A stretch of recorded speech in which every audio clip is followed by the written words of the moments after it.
So technically you could have different classes, but you would start at level 0 again, right? For that class, you have no experience in that field. If that makes sense.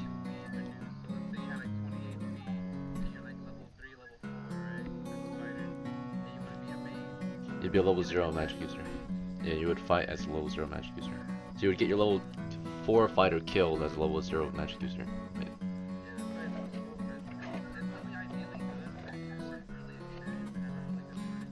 Like if you're already maxed out, then you can start over.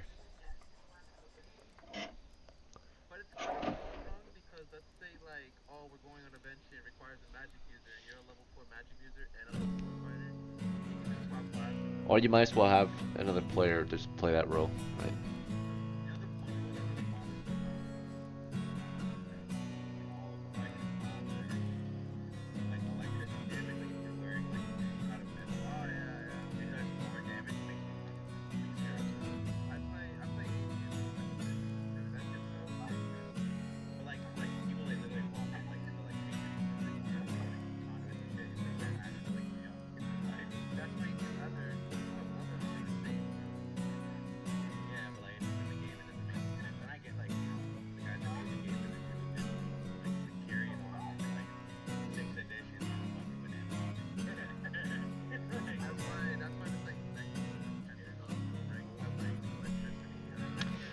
Alright, ladies and gents, it's been roughly 5 minutes. Yeah, let's get into it.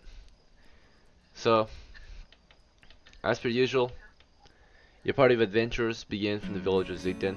It's currently early summer right now.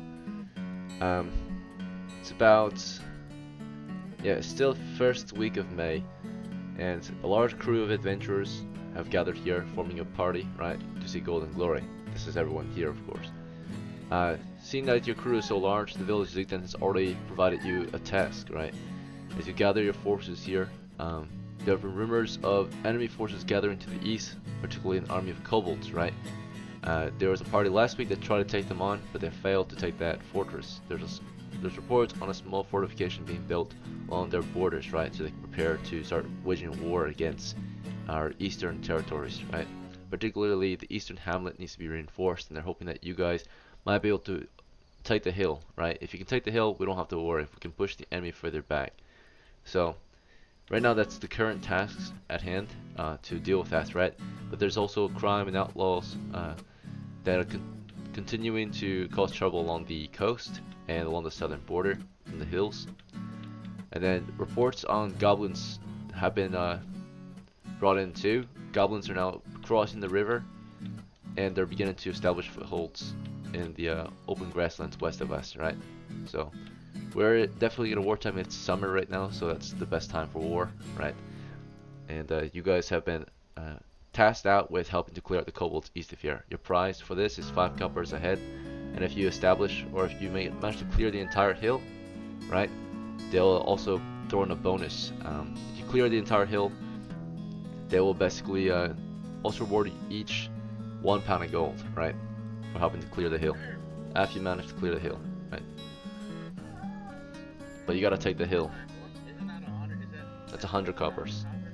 But you have to take the hill, right? It's gonna be very hard to take that hill because they're the defenders.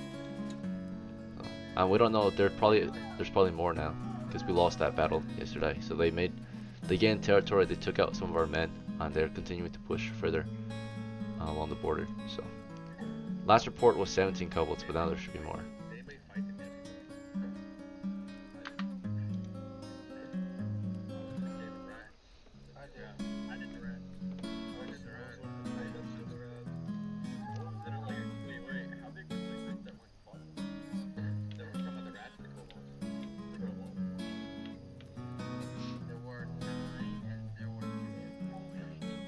Alright.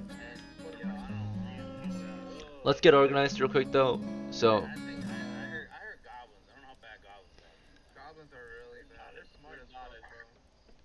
your plan is organizing themselves. I would like to have you guys. I recommend you guys appoint your captain and sergeants. So, who would like to lead this crew?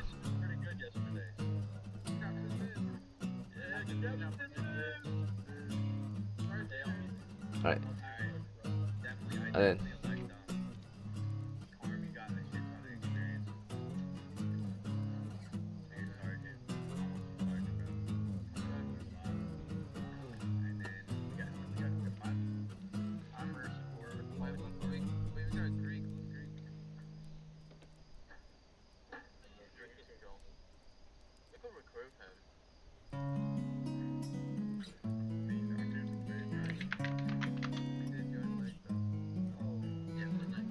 Oh, Greek. So, Greek, I don't know if you saw, but after the game you played months ago, right, with Argos, there was an announcement. I don't know if many of them didn't see it, but the game was scrapped. With the house rule that we made, the game was scrapped. So Argos is not dead. Argos is not dead. Do you want to join this match?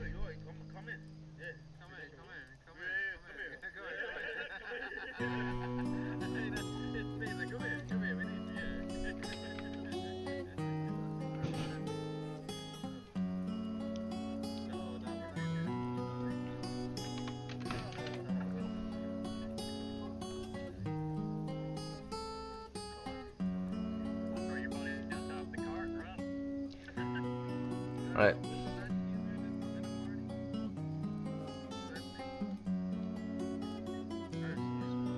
So let's get organized.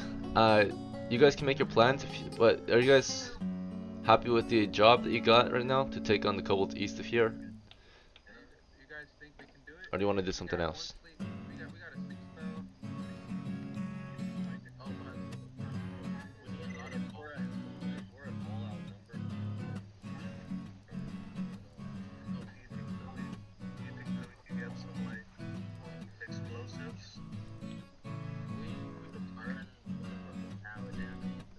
Guys, also keep in mind we have a limited amount of time to game.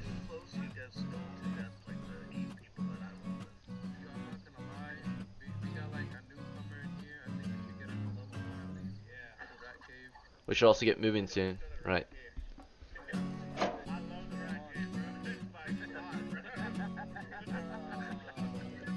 Yeah, sooner we get moving, sooner we make a profit. So if you guys still need a plan, that's fine, but if you're ready to go, let me know what your party's gonna do, right?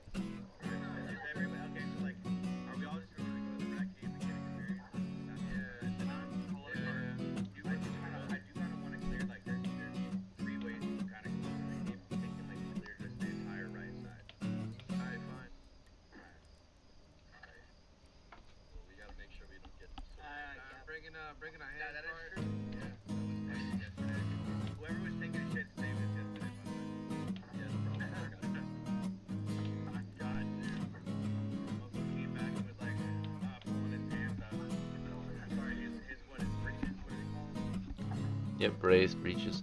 Alright, you guys want to head to the giant rat cave? Avoid the hamlet. So, let them fend for themselves this another day. Alright. It's only one cup per rat. We got a bunch of high levels that can, you know. That's up to you, crew. Right? We got.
You cannot buy siege equipment in the village. You have to go to the fortress to buy siege equipment.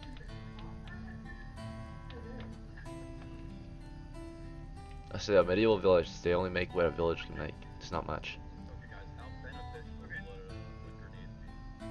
You're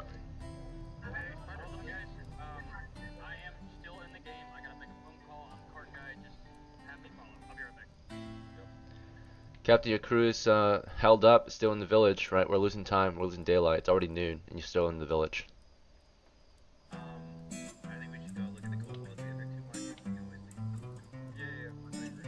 You think, or are you gonna lead them east? Okay, so we're moving, guys. Alright, we're no longer thinking or planning, we're actually taking action now. So your party is leaving the village of Zigdan and making their way southeast to Zigdan's eastern hamlet, or directly east into the territories. A couple of territories. Take the trail. Alright. Make your way southeast on the trail. And we're gonna roll to see if you encounter anything on the way there. The trail has been reported to be somewhat dangerous. Right, Chimera was spotted 2 days ago. Say it travels to Zigdan's eastern hamlet. After maybe half an hour of marching to an hour of marching, you make it to the eastern hamlet. And you're approaching it, you see a small group of buildings up ahead, right? It's maybe a dozen or so buildings, populated by maybe 2 dozen folks, right? You can see the settlement is actually doing quite poorly. As soon as you arrive, you notice that they've been recently attacked. About a third of the buildings toward the east have been destroyed. They seem like they were burnt down. And as soon as you enter the hamlet, you notice that a good chunk of the people are injured, right? And are cleaning up the mess right now, right? So while the others are continuing their labor, some of them are just standing around, right? But it looks like Zigdan's eastern hamlet was recently attacked. Looks like it occurred maybe just last night. So, you guys want to enter the hamlet or just pass on by?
Alright, you're standing in the streets of the hamlet now, you're making your way through the hamlet, and you do see villagers out and about, right? Most of them are uh, just young men or elders, right? They're trying to repair the damage that's been caused. But it doesn't look to be doing too well, right? You want to talk to a villager, or do you just want to pass through? Or what do you want to do here? Alright, you approach an old man, maybe he knows what's going on, right? You see this old man, he's currently carrying buckets of water over to the fire, right? Over to the burning buildings. They're trying to pat down the fires, right? That are still going. So you talk with him, he sets his buckets down and says, you know, good morning, as your large troop of adventurers pass on through. What do you want to do or tell him?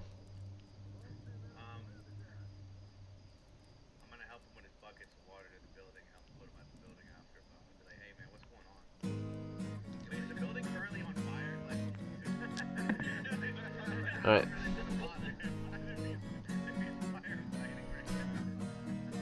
He says he's uncertain of...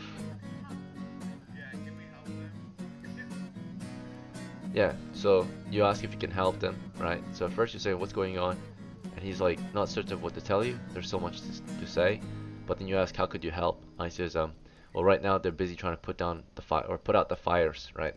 So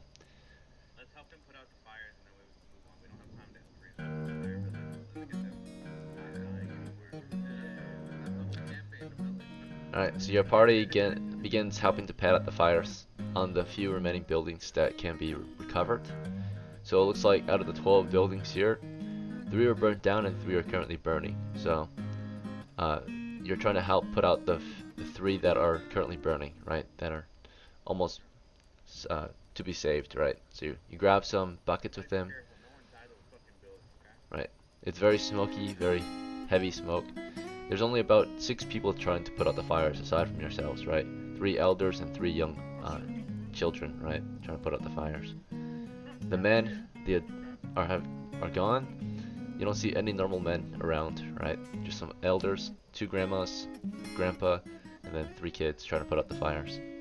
You don't see any mothers or fathers nearby at the moment. Alright. But yeah, you help put out the fires and soon the buildings are recovered, right? Or they're normal now, so.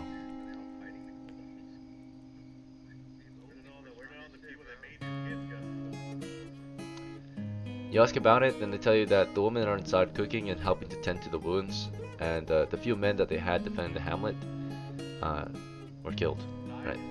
The villagers fled the village, right? Yeah. Alright, so the fire's been put out.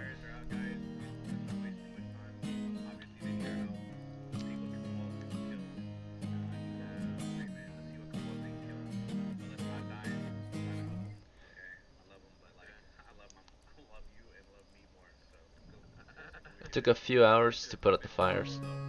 It is currently afternoon, by the way. It's middle of afternoon, about 3 p.m.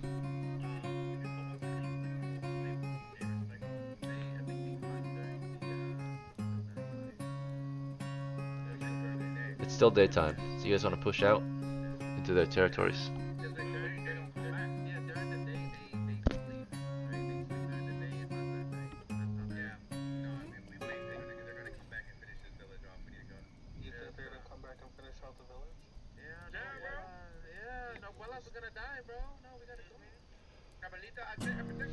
They came through and raided the village yesterday.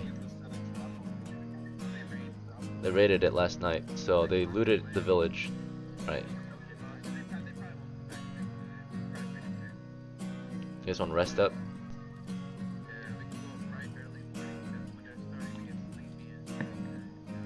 Alright. Okay, so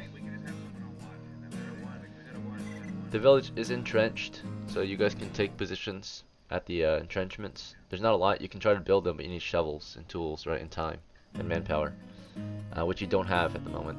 So, or you don't have enough of it. Anyway, you can position your crew around the hamlet. We're gonna go into a medium scale map to show you the village layout, and you guys can position your troops to help defend this hamlet.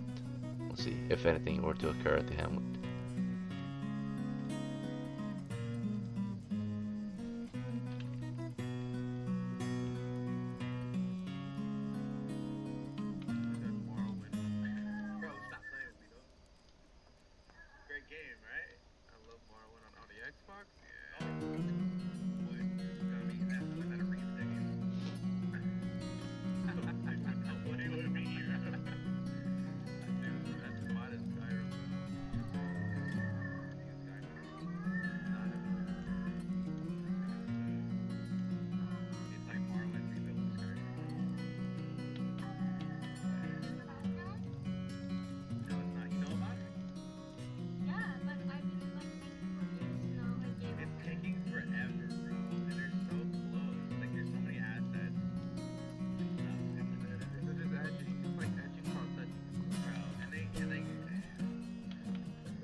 Alright, so you can see these three buildings out here were destroyed, they're just ruins. These ones were damaged, and these ones are fine.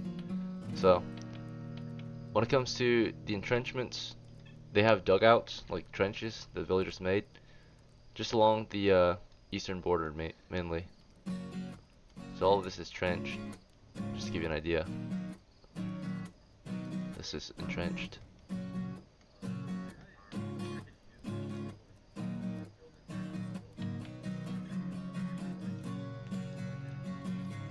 And that's all they dug. They only dug the eastern half.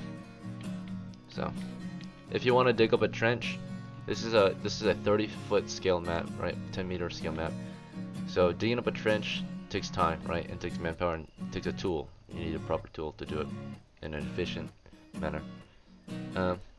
Okay, so do you want to start digging? But if you dig, you can't work because you're gonna tire up. You're gonna lose manpower, right? Because that's one guy who did a job and now he can't work, right? He can't defend tonight. So you just position your troops along the trenches or in between the buildings if you want. You can have some guys watching from the north around. You can also mount some of the buildings as well if you want to get some guys on the roofs, right? So. Whoever has ranged weapons, I recommend getting up high. Who needs a bow? I got a bow. Let me go up. I don't need no other one. Okay. All right. So let's get your troops set out. So you might want to divide up your troops. Are you guys interested in dividing your teams? Make it easier. Okay. So this is going to be captain's team.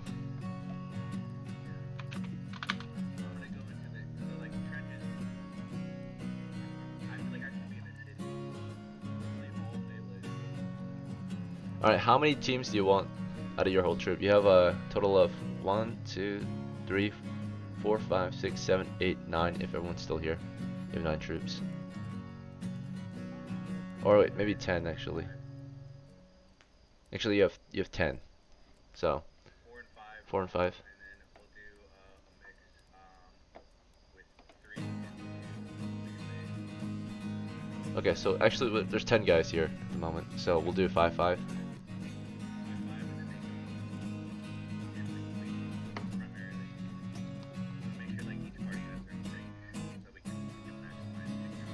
Alright, let's get a list of who's in whose team. So let's say this is Captain Mitchell's team. Alright, and who's gonna lead the second team? One of your sergeants? Sergeant Harry. Okay. And then Captain Mitchell, pick your troops out of your men. Who you taking? You wanna take Milk?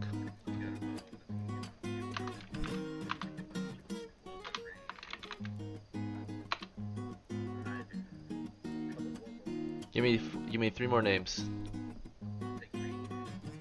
Argos.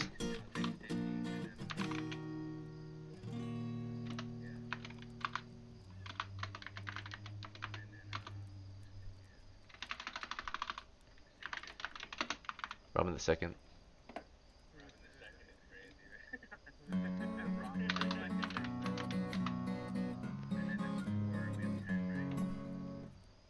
You need one more. Yeah, wait.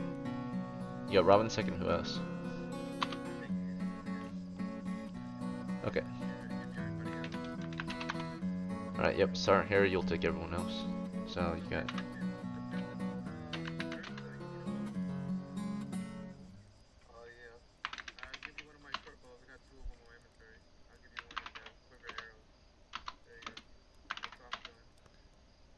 You haven't done it unless you tell me. You can tell him, but you haven't done it yet. On your turn. Let's see. Alright. So, Captain Mitchell, here's your troop. Where do you want to position your team, or what's your action? Right, you have the situation. Okay.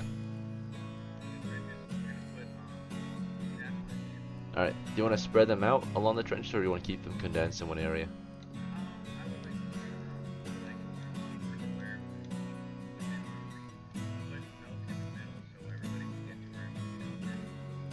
Okay, so like every trench has like one person along the east. Okay.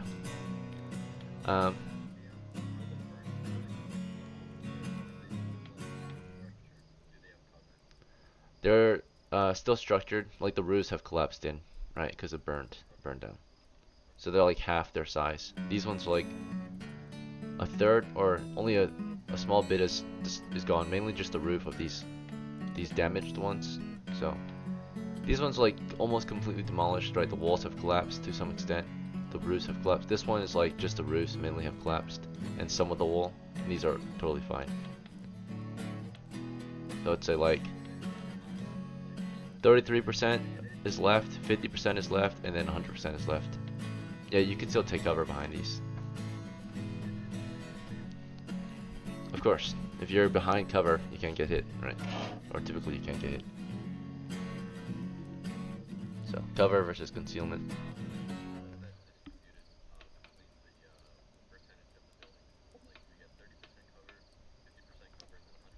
Something like that, yeah. So like, for example, You could be standing behind this building and you would have full cover. But if you're standing here, you might get hit still.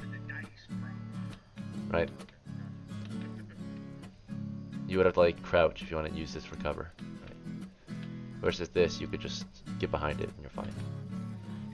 Alright. Sergeant Harry, what's your team gonna be assigned to? What are you guys doing? We got one team in the trenches. We're gonna have 6 control behind the hamlet. On the yeah, we got a few archers and stuff. So, mainly, We're gonna spread them out. We're gonna spread out behind the hamlets? Like, where do you want to position your crew? Like to the west side? yeah, the west side. Alright, so your troop is in between these two buildings. Is that fine? Yeah, how much coverage building? This is a 30-foot building. 30-foot long right here. And there's windows in the building. I know. Most of them don't have much when it comes to windows. They're farmhouses. Yeah, they're wooden walls. You could. The ones that have roofs, you can get on top.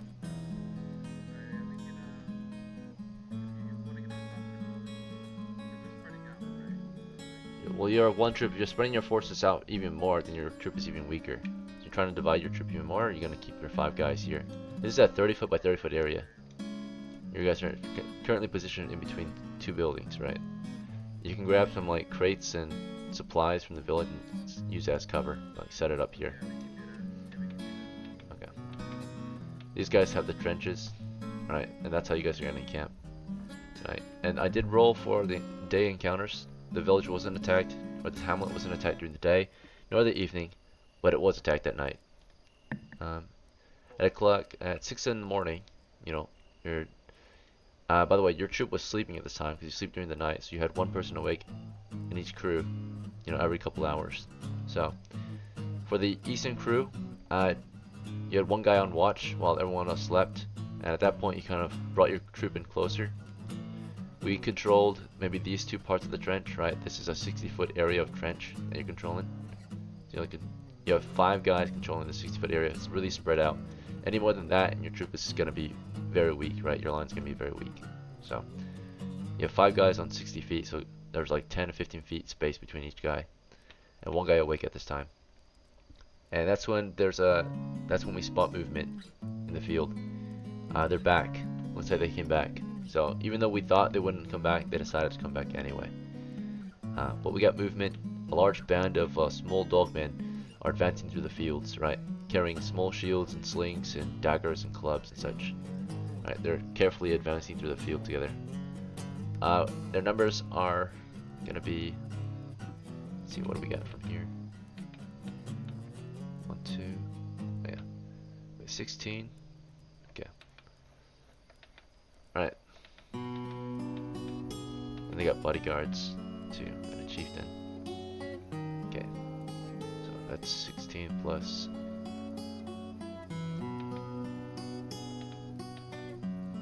Six bodyguards, 1 chieftain. Alright, the raid is beginning, right? So, it's nighttime, and you guys are sleeping at the moment, and 1 guy on watch. So that guy has to set the alarm. Or alert the rest of your crew. But this is how their forces are spread out.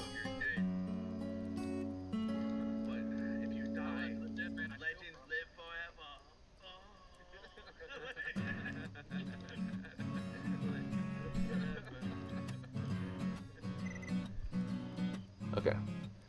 So out of this troop, they basically have, let's see, 3 kobolds here, 2 bodyguards. Same here. So over here they have 10 kobolds, 2 bodyguards, 1 chieftain. And then here they've got same thing, 3 kobolds, 2 bodyguards. So that's how their forces are divided at the moment.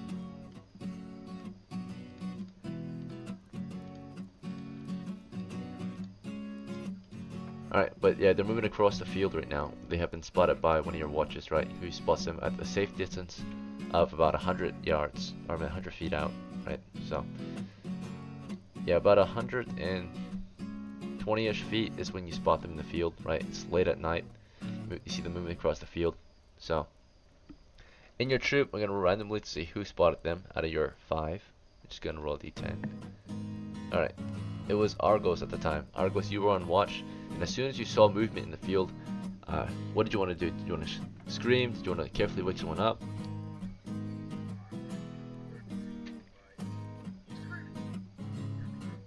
Tapping, one at a time.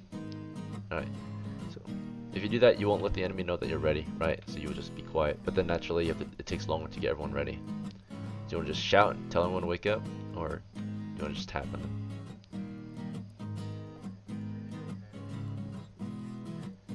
Alright, you yell. You're like, you start to tap on guys, right? And you're like, wake up! Wake up! Right? You're shouting, and as you're shouting, the enemy are advancing. They're doing a full charge at this point, right? So, they move roughly 20 feet per round, okay, across the field.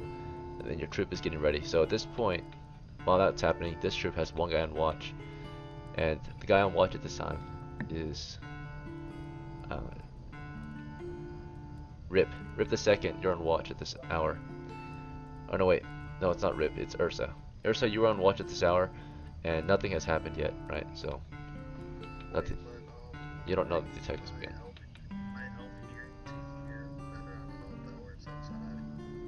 Elves don't have better hearing than, or... Let's see. Alright. You listen carefully for any movement nearby, and you hear distant shouting to the east. Right. That's what you heard that round. And the next round you can take an action. So you were listening carefully throughout your shift. And you finally started to hear distant shouting to the east. Alright, Captain Mitchell's crew, all of you start to wake up. There's only a 2 in 6 chance that you don't wake up from the shouting, right? So, actually no, you'll just wake up. If you're paying attention, you woke up. Okay, so starting with Captain Mitchell, as soon as you woke up, you know, you were ready for a fight, you were guarding the position in the trenches. You hear Argos yelling for you to wake up, right? So what do you immediately do? What's your action as you wake up? Grab your weapon or something else? Me? Yeah, or your weapon's probably in your hand. I would like to. Yeah, no, I'm sure my weapons are near me. I grab my sword or my spear and shield. I try to assess the situation, right? And You want to peek over the trench? yeah, I want to peek over. I want to see exactly who's closest, what enemies we're looking at, and start identifying targets for bringing people in. Alright, do you want to be in the north half of the trench or the south half? I want to be the closest already south. Okay, so you're over here, you wake up from the sounds of Argos shouting in between the trenches, right? And you immediately start peeking over the trench, right, to see what's happening. Alright, so that's what you're doing in this round. As you're doing that, Dove, what would you like to do? So you wake up to shouting, right? What do you do in response?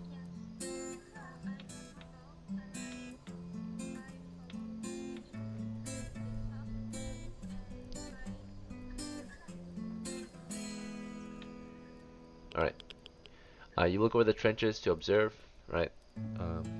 Then Argos, we know what you're doing. Robin, or Argos, as soon as you finished yelling and waking your crew up, what would be your next action? Prepare your warbow? Okay.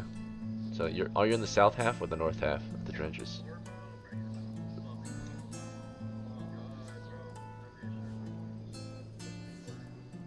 Okay. So it sounds like most of your troops are lined up along this trench here and this trench here, but it sounds like most of you decided to be here. And Argos was in between, naturally he was on watch, so he's like right here in this corner. While we know that Dove and Mitchell are along this trench here. Okay, Angelo and Robin, you guys, or starting with Robin actually. Robin, do you want to be in the south side or the north side? And then what do you want to do in response to the situation?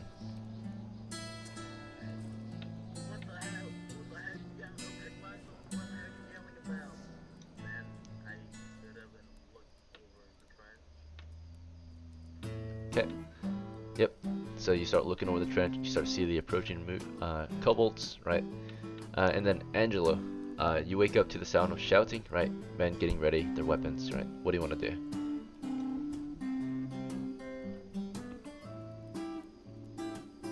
You don't have a bow yet, I think. You never bought one, I think. Let's see.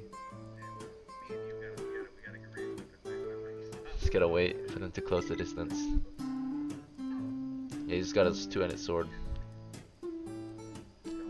He's got his two-handed sword only, so he's gotta wait for them to close. Okay, when they get in the trenches, bro. Yeah, I'm looking out of the trenches. Wait, I got this.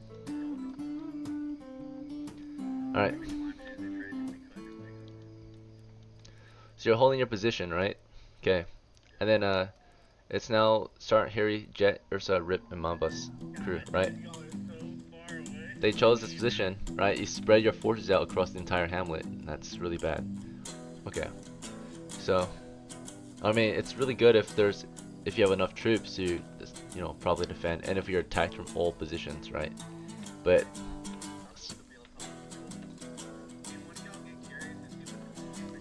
alright, so Sergeant Harry, you wake your crew up, right? Or not Sergeant Harry, Ursa woke up the crew up. Right, so Ursa, you woke your crew up. What would be your immediate action after waking your crew up? You want to grab at your weapons and make your way east, or something else? Yeah. Make your way east.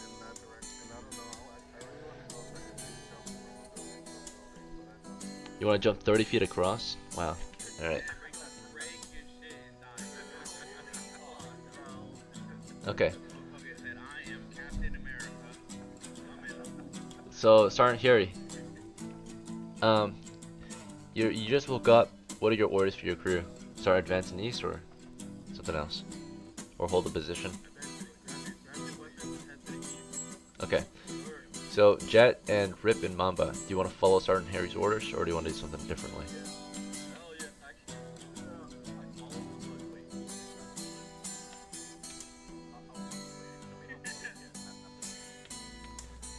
You don't know how far. You're gonna move as a troop, so your troop is a heavy footman troop, right? Because you have heavy footmen, so you only move 10 feet. That's your running speed right now if you stay with your unit. Alright, 10 feet south. Yeah, by the time they get there, you guys will probably be dead or done fighting, right? It's gonna take a while for the reinforcements are here. You want to run ahead and you want to break rank and just push ahead? Alright, who's breaking rank? Just, Rip. Anyone else want to break rank? Alright, just Rip is going ahead. So, Rip,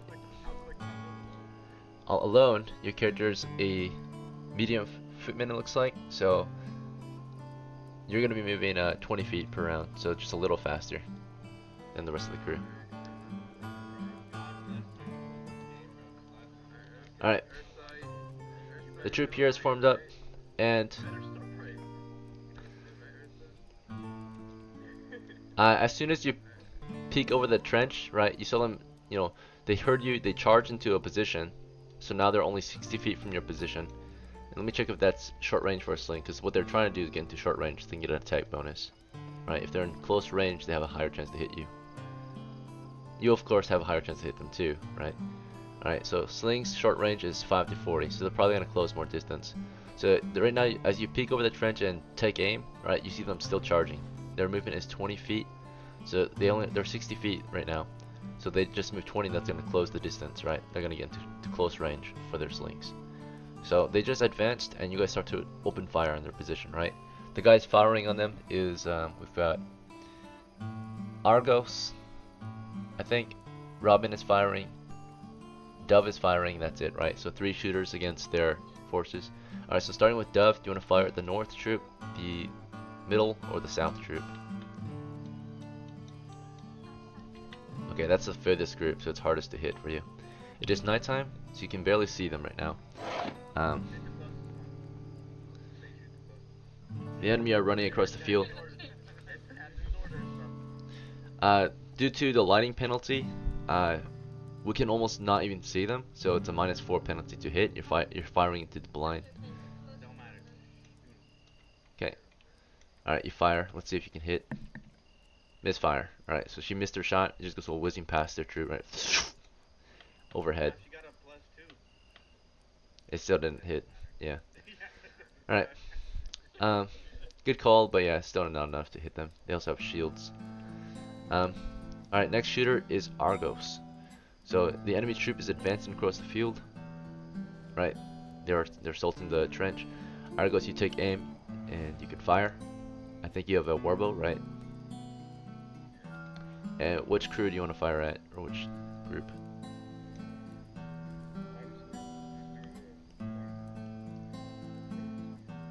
Okay, east or yeah, uh, north. Okay.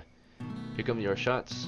-4 penalty to hit because you can't see your targets. You can see their movement, like the grass moving around, but you can't actually see them. They're concealed, right, by the tall grass and the lighting conditions. Short range bonus of +1 at least from your warbow. And what's your dexterity? Okay. And you do have a +1 to hit because you're a level 2 fighter. So you only have a -2 penalty right now. So let's roll and see if we can hit them. First attack, -2 penalty. That's 11 against their shields. Nope, that's a miss. Right. Second attack. Alright, 2 misfires. Right, you fire into the dark. 2 arrows go overhead. Right. Of this troop. These guys are spread out in just one line. These guys have 2 lines. Their bodyguard and chieftain are behind their front line. Alright, so you misfire. Alright, so we're just missing our shots. Okay. Let's see.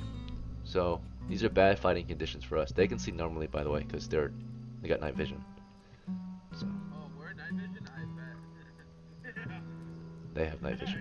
Alright, it's time to go. Fuck. Let's see. So Argos, you're down 2 shots. You fired your, was it a warbow, right? So yeah, you have 8 arrows left. I would assume our trenches are illuminated, right? Nope. Do you want to light them up? You didn't put any. You don't. You use torches, right? So, if we want to assume that they're lit up, then that means the enemy knew your trenches were there, right, from a distance, for one thing. But also, we need to expend torches. So, how many torches did you use to light your trenches up? I would assume our party has at least 2 already. So, whose torches were they, though? So I can. You have 3. Okay, we can use 2 of yours. Alright. Okay. So both trenches are in this trench, or both torches are in this trench, lighting up this area. So the south trench is well lit. This one here is not well lit. It's dark. So if they do climb into the trenches, you can at least fight normally, right? Okay, but we are quite visible to the enemy. Let's see. Alright, and they're about to return fire in a moment. So, to the few who peeked their heads over the trench. So Dove, of course, you're down an arrow. You're at 9 shots. Okay, so the last shooter on your team firing is Robin. So let's see if Robin gets a hit. Robin's a cleric, so he's 1 shot. And that's a 12 with a penalty. That's a miss, right? He fires into the enemy forces, misfire as well. So firing blindly right now, right, into just the tall grass. You can see movement, but you see no targets yet. Right, they're concealed. Okay, so. Yep, Robin, you fired in the direction of them, suppressing their position. Right. So they are advancing against your fire, but it's not a lot, right? So they're not really scared of it. And we're gonna go into the next combat round. So starting with Captain Mitchell, do you want to just stay behind the trench still, or do you want to keep peeking, or do you want to take cover behind the trench? We're gonna take cover. All right, you're taking cover. Everybody get your heads down. Unless you have some kind of long range weapon, you're gonna fire against them, or you're gonna be peeking. You may wanna. All right. You may wanna consider pulling back. I'm not gonna peek anymore. So you're giving orders to take cover, right? Unless you want to fire. Dove, do you want to take cover now, or do you want to shoot back still? Alright, you take cover. Argos, do you want to keep shooting, or do you want to take cover? Okay. Robin, do you want to keep shooting, or do you want to take cover?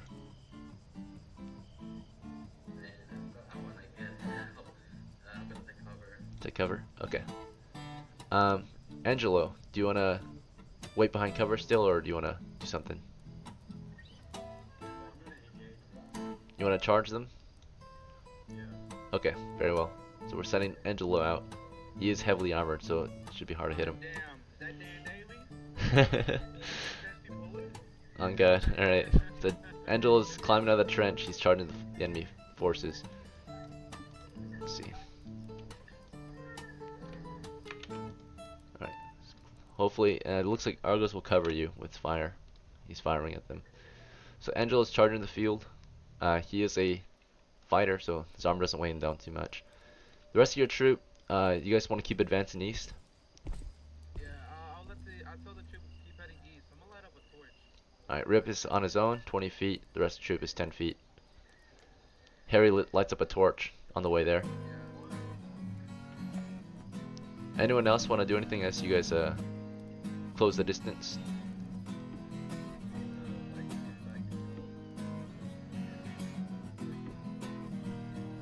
Alright. So, Harry, by the way, if you want to light a torch, right, you're gonna have to stay behind, because it takes.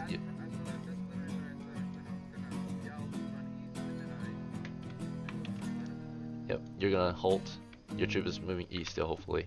You're gonna stay behind and get a torch lit for them. So, Harry's busy getting a torch lit as the rest of the troop engages the enemy, right? So what actually happens is everyone took cover, so they're no longer a target. You're full covered. You're no longer a target. The only one who's not doing that is Argos and Angelo, right? And what actually happens this round is the northern troop of kobolds continued advancing across the field, right? They were at 40 feet. They closed another 20, so they're closing in. Same with the south troop. But this line of fire here, we have 13 shooters that fire down onto the trenches, right? So the 10 kobolds, the 5 of them target Angelo, 5 of them target Argos, right? The 2 bodyguards split their shots between Angelo and Argos, and the chieftain targets Angelo, naturally, because he just climbed out of the trench. So, starting with the basic kobolds, 5 rounds headed for Argos here, 5 normal stones. Miss, miss, miss, miss, miss, right? All misses. Visible. Alright. And then, next is Angelo's turn. He takes fire. He's lit up by 5 stones, all misses, right? Bouncing off or whizzing past him, right? As he climbs out of the trench.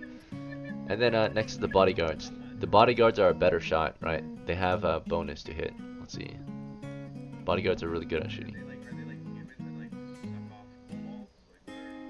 No, they're just bigger kobolds. They're more grown. Like. Yeah. Alright. So, yeah, the bodyguards have 1 hit die each. They attack us normal, so they don't have half damage. They're pretty large. Alright, here comes the bodyguards. This is against Angelo. That's a miss. This is against Argos. That's a miss. You guys have heavy armor, right? Let's see. Yeah. Alright, so they're both equipped in heavy armor. Okay, and then here comes the chieftain. Chieftain missed too. So they took fire, but none of them got hit anyway, because their armor is too heavy, right? So they're bombarding your position with stones, right? And nothing has penetrated your armor yet. Okay. Let's see. Alright, we're in the next turn again, so starting with Captain Mitchell, do you want to keep waiting behind the trenches, or do you want to fall back for something else?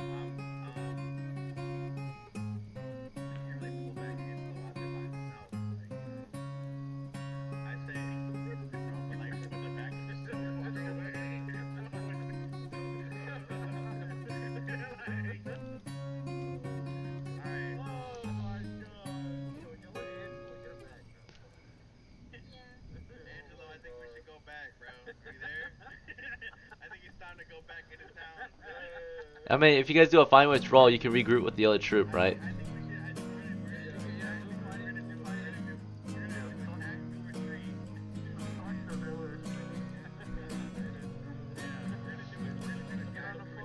Alright, so Captain Mitchell, what's your move? Withdraw, right? So Captain Mitchell is withdrawing his troop.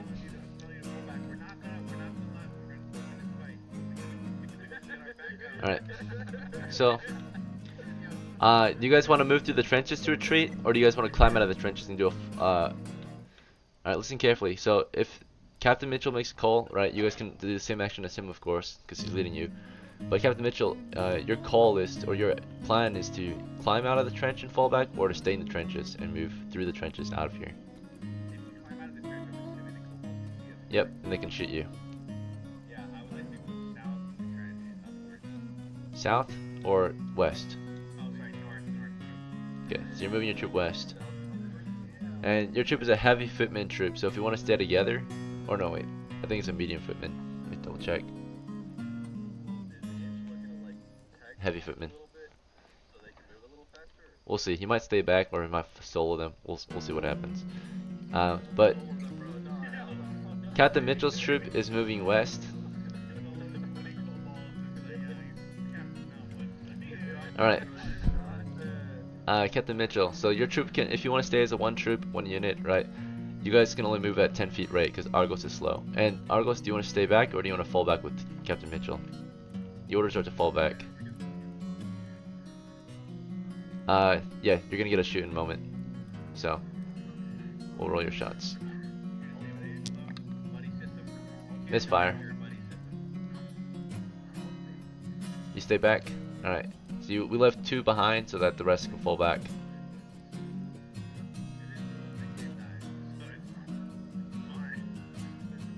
Alright, 6 arrows left.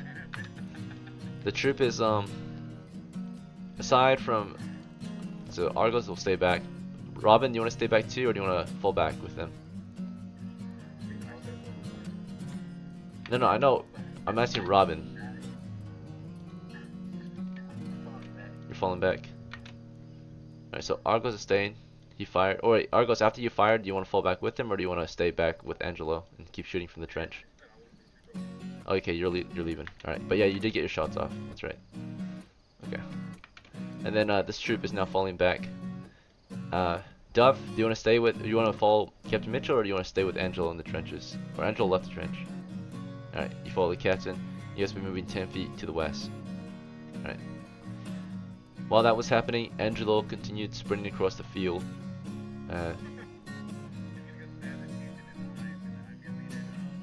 So, Angelo, you moved another 10 feet or 20 feet across the field, and you're actually charging into. These guys are closing in on you. You want to engage these 5 kobolds? You want to fall back, or do you want to charge? There's 5 coming after you right now. Alright, you're falling back. You jump right back into the trench. He jumps into the trench. As he jumps into the trench, the enemy try to fire on his position. We're going to see if he's fast enough to jump in the trench before they fired. So here's his initiative. 3, and then here's the enemy fire. 1. Yeah, he dodged the shots. By the time their stones came hurling at his position, he was already down in the trenches. Right? The enemy are closing. Alright, these guys just got to the trenches, right? They're only 20 feet away from the trench, so they just arrived at the trench. While Angelo just jumped in and started running through the trench after you guys. This troop here is still advancing east. Here comes another 20 feet from Rip. So 10, 20. Alright, Rip's around here now. And then here's our main troop moving together. If they're moving together, they move at this rate, the slowest troop. And between them, I think this troop is actually pretty quick on their feet. Because Ursa, yeah, you guys are 20 feet. Sergeant Harry was slowing you down. So, you got 10, you got 20. Sergeant Harry, you managed to get your torch and tinderbox out. Currently, your round is being spent lighting the torch. So you're cracking the fire steel together to light the torch right now. Alright. Back to this main troop. You guys are falling back still. You managed to do another 10 feet west if you want to keep everyone together. Because Argos is a heavy footman. So, 10 feet west. Angelo, you're falling back with them. You're doing another 10 feet or 20-ish feet. Angelo's not carrying too much gear for a heavy or for a fighter. So, despite his heavy plight, he's still moving pretty quick because he doesn't have all that extra armor or supplies. Okay. The kobolds have climbed into the trenches with y'all and are chasing after Angelo. These ones have done the same. They climbed out of the trench. And these ones are advancing their troop. Alright. This troop is continuing east. So, let me know if you guys want to change things up. I'm just gonna blitz the actions. Sergeant Harry, you put your tinderbox away, you grab your torch.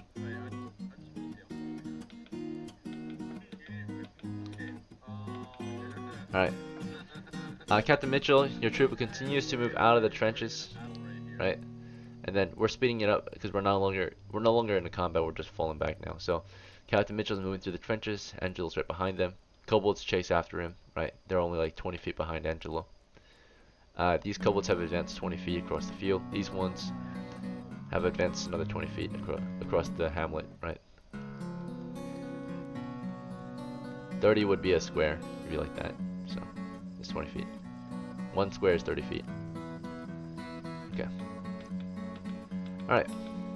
So over here, we got Rip still advancing another 20 feet, so 2/3 of a square, right? And then this troop also advancing 2/3 of a square. They're here, so now they're here. Okay, sorry, here he's now finished lighting his torch and putting his tinderbox away so he can regroup. He's 10 feet east. Alright, back to this troop. You guys managed to get north for another 20, or for another 10 feet. So you guys are here now.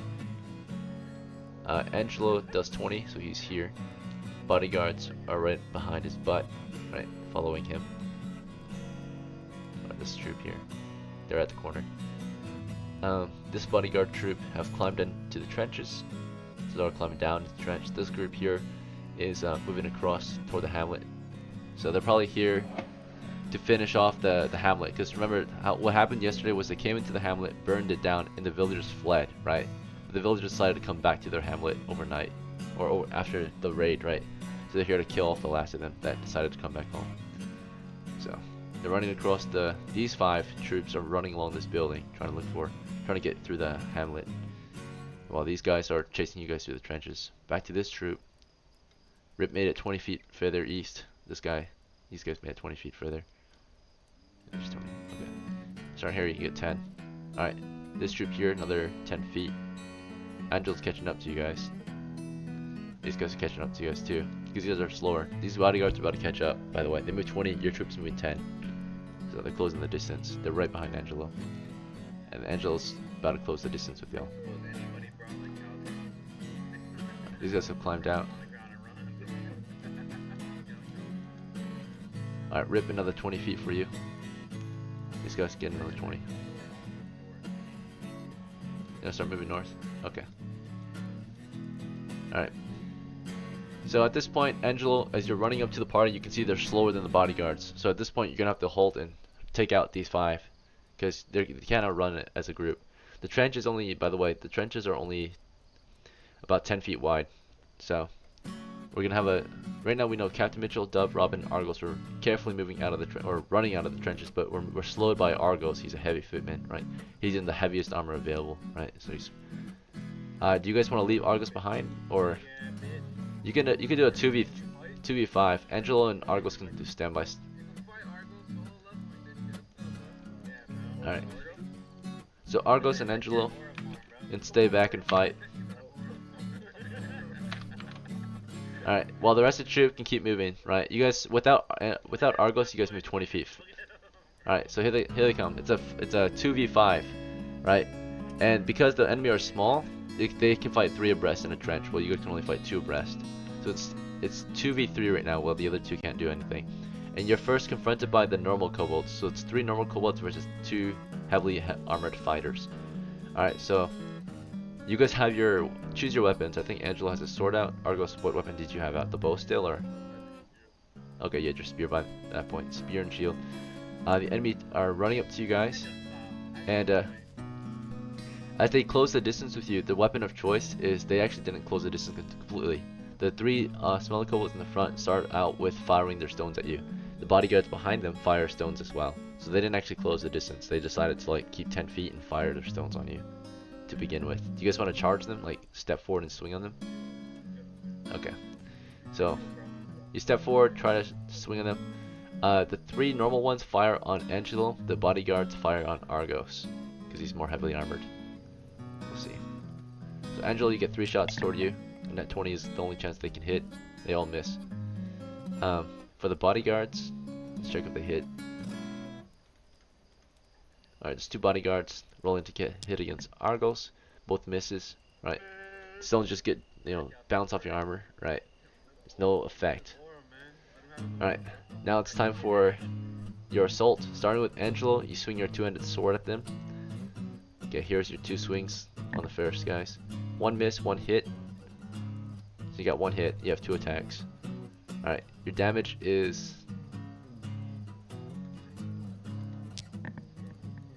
18 damage. You split them in 2, right?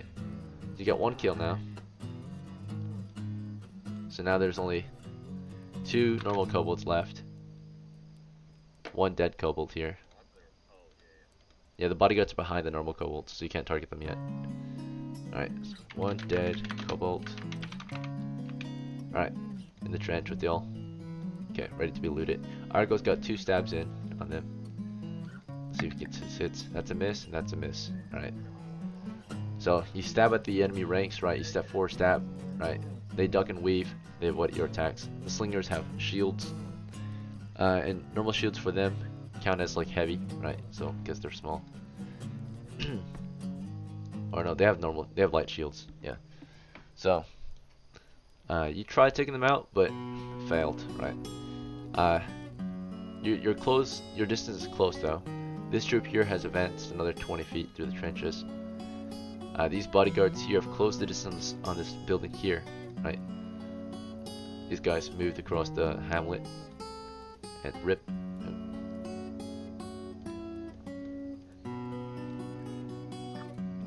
Yeah. I don't know how that happened, but let's see. Alright, your troop moves across the field here. Another 20. North to the building? Okay. Alright. These kobolds here, or no, back to this melee. The melee continues. The kobolds are now grabbing, they had their sling and shields out, the ones in the front at least. The bodyguards had their, they had like axes and swords out, and a sling in the other hand, so.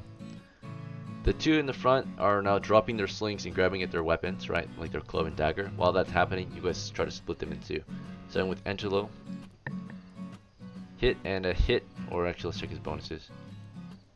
That might be a miss. Okay. +1 a hit. Yeah. 1 miss on one of them. So, he swings the sword down, right? The sword does have a lot of reach, so you can target actually if they're lined up perfectly. He can target 2 at once, or if he swings it twice. Or if he swings at them, he can hit 2 at once, but then he has to roll 2 attacks against them.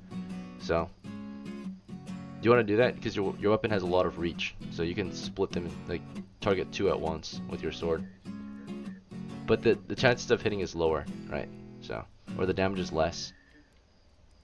Alright, you'll do it anyway? Okay.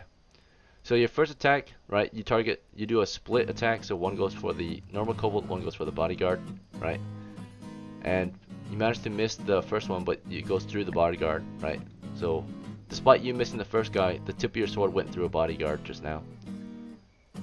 And the damage is going to be a d12, of course, but it's going to be halved.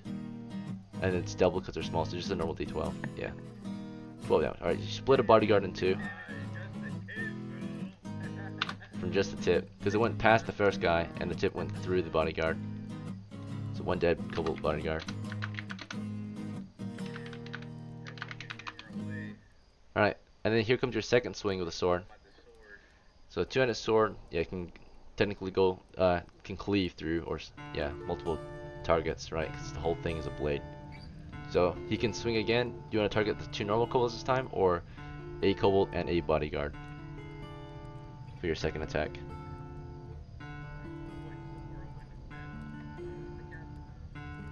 you want to go for the small guys, or do you want to go for 1 small and 1 big? Okay. So first attack against the small, right? Just the lower half of your blade goes right through the first guy. The end of your blade, let's see if it goes through the bodyguard. It misses the bodyguard. So you missed the bodyguard here, but you hit the weakling, the small normal kobold. These are dogmen, by the way, right? Little dogmen. All right, it goes right through the first one though. Damage is 2 damage though. Alright, it managed to survive. You swung down on him, right? And you cleaved down on him. You cut through his shoulder, but he crashes into the wall and he's still bleeding against the wall with your sword in his shoulder, right? So you got 1 normal kobold wounded. So 1 of them is wounded at the moment. I'll mark that. He's at 1 hit point out of 3. he was pretty tough. He's not like you swung down, you missed the guy behind him, but you hit the one in front of you, which like a bit of your blade between him and you is like his weapon, right? He's like holding the weapon from going too deep into his body, so he's still alive at 1 hit point. You dealt like one of the minimum damage for your sword, right? So, and then of course while that happened, Argos stabs at them with his spear. Let's see if he manages to get hit in there. Okay, 11. The bonus with his spear is +1 because I think he's a magical spear, right? Alright, so yeah, he's got a slung magical spear, right? Enchanted spear. So supernatural force, right, hits the kobold, or hits at the kobold with a +1 bonus and then +1 for strength. That's a 13 total. The kobold has an armor class of 7 with a small shield. It has an armor class of 5. So, and then Argos gets +1 still from being a level fighter. So its total bonus for is 3. It is nighttime and the area is dark, so we're at, yeah, it's a miss by 1 point. The torches are over here, not over here. Alright, this is 30 feet. That's it. So the torch is not lighting this area up. It's dim condition, it's not completely black. So if they were over here, they would get a -4. But it's dimly lit because the torches are here, so they can actually kind of see. So they only get a -1 from the lighting conditions instead of -4. Alright, his second attack is a nat 1. His spear gets caught in the wall. Right, he stabs at them twice, and first one's a miss, second thrust, his spear gets caught in the wall. Right, so you'll have to take 1 round to pull it out. So the situation's not going good for Argos at the moment. He's getting very unlucky here. The enemy, of course, retaliate. You know, we saw the first 2 kobolds taking out their weapons. One was wounded. He managed to take his dagger out. The one had a club. The bodyguards actually fired at you guys before you killed them. So they shot their stones at you. They both missed, naturally. Alright, so while that was happening, these guys managed to move another 20 feet north. You guys want to keep moving to the trenches, or is it time to climb out? Climb out. You guys can move, climb out, and get to this position.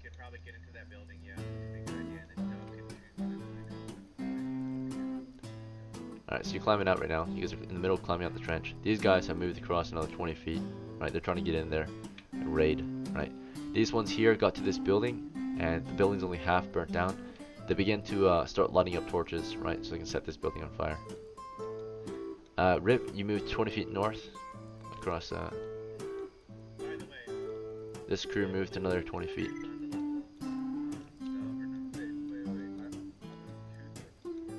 Yep. So you were here, so now you're here at the end of the square. Alright. And then, alright. I mean, you can't level up Dove because she wasn't part of that fight. That experience only belongs to these 2 technically. So. Alright. Back to the melee. We're just gonna blitz it real quick. These guys are pretty much finished off. Angelo, you swing your sword down on them. Let me know if you want to change your action. But you're just swinging the sword through them again. You do a cleave, right? You have a long sword. They're lined up for that. That's a. Let's see. So first guy you swung at, which is the normal kobold, 13 against him. +1 from your strength, so we're at 14. -1 for lighting conditions, so we're at 13. And he has armor class 5, so that's a miss. This 12 is also a miss. So your first swing misses both of them, right? You pulled your sword out of him, you swung, he ducks, you hit the wall. Right, you swing again in this tight space. You're in a trench after all, it's pretty small. Your second attack, you do another cleaving motion. And 2 misses again. Your heavy piece of metal just hits the dirt, right? That's it. And the enemies try to retaliate as that happens. They're in close quarters with you with small weapons, so technically they would have first strike. The guy in front of you, the 2 normal kobolds in front of you, start stabbing at you with their clubs and daggers. So one of them went for Angelo, missed. One of them went for Argos, missed, of course. And then the bodyguard in the background, he switches his weapon out, or he doesn't switch. He just keeps shooting his stone. He already has a sword out. He missed. He's firing at you guys, realizing you guys are just untouchable almost, right? They might break down soon. Argos gets his spear out of the dirt, so Argos got your spear free. Unless you want to switch your weapon and attack. So Argos, if you drop your spear, you can grab a weapon and attack still in the same round, or you can pull your spear out and use it next round. Alright, yeah, you free your spear from the dirt. You stab really hard into the dirt and just pull it out as best you can. Alright, this crew here, you managed to climb out of the trench. You moved across the field. You're almost at the building. You moved 20 feet closer to it. Alright, it's 30 feet away. This crew here, you guys moved another 20 feet. So you're about here now. Rip, you moved to 20 feet north or northeast. Okay, so we got 10, we got 20. Alright, and the enemy troop here got their torches lit up. Oh yeah, here you get 10. Alright, they lit their torches last round, right? So now they're burning the building. They work together to light their torches. Now they're setting this one on fire. So they drop the torches in. That's all they're doing. These guys provide security. They're behind a building. Alright. Yeah, you saw them clearly moving across the fucking hamlet. You know they're there, clearly, right? You just can't see them. So, alright. This troop here is still moving across, right? So, another 20 feet east or west. And then back to the melee, right? It's just a grind here. Like, it's a 3v2 right now. Angelo swings his huge sword at them again. And that's a hit. Alright. Dead. Alright, so we got 1 kill so far. That was one of the normal kobolds. So 2 dead kobolds now. You split one of the kobolds open. Here comes your second attack. By the way, if you guys want to use the buy at any point, let me know. But yeah, you're swinging down. That's another hit. So you just saw the small kobold. He got his dagger. He stabbed it into your armor, and then you just like fucking crush him with your sword. Sword goes, you know, through that one, and then you swing upward and slice right through the second one, right? So, or no, wait, I think that's 2 misses right there. Yeah, you swung and it hits the wall again. Yeah, your sword's just too fucking big for this area. Alright, Argos keeps stabbing at them too, but before that, the Clubber tries to hit him. Clubber got a miss. Argos gets 2 attacks. There's only 2 left. Miss. And a hit. Alright, finally hits one of them with the magical spear. The spear is super powerful, right? You swing or you stab right through him. It goes through like butter. The damage is doubled because it's magical. And it's doubled again because they're small. Alright, 12 damage. You just demolished the kobold just now, right? One of the normal guys. Alright, so we got 3 dead kobolds in there. 1 bodyguard left. And they make a morale check. Because they lost half their force.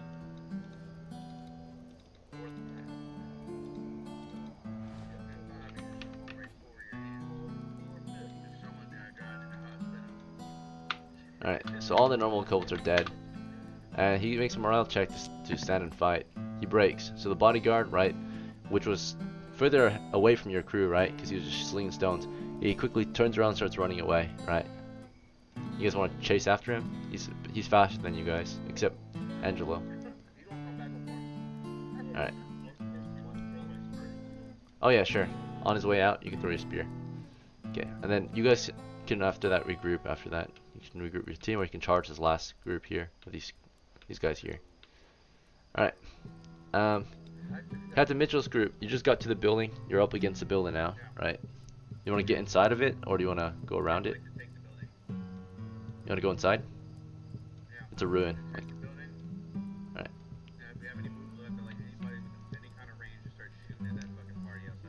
Alright, now they have to get to the south wall or the western wall before they can start firing, right? Because you're going through a building now, right? So it's a demolished building. It's only 50% left, right? So only the lower level is around, right? The upper half is collapsed in. So you're moving through the building right now, trying to get to that south wall, and then you can start firing through their troop, or into them.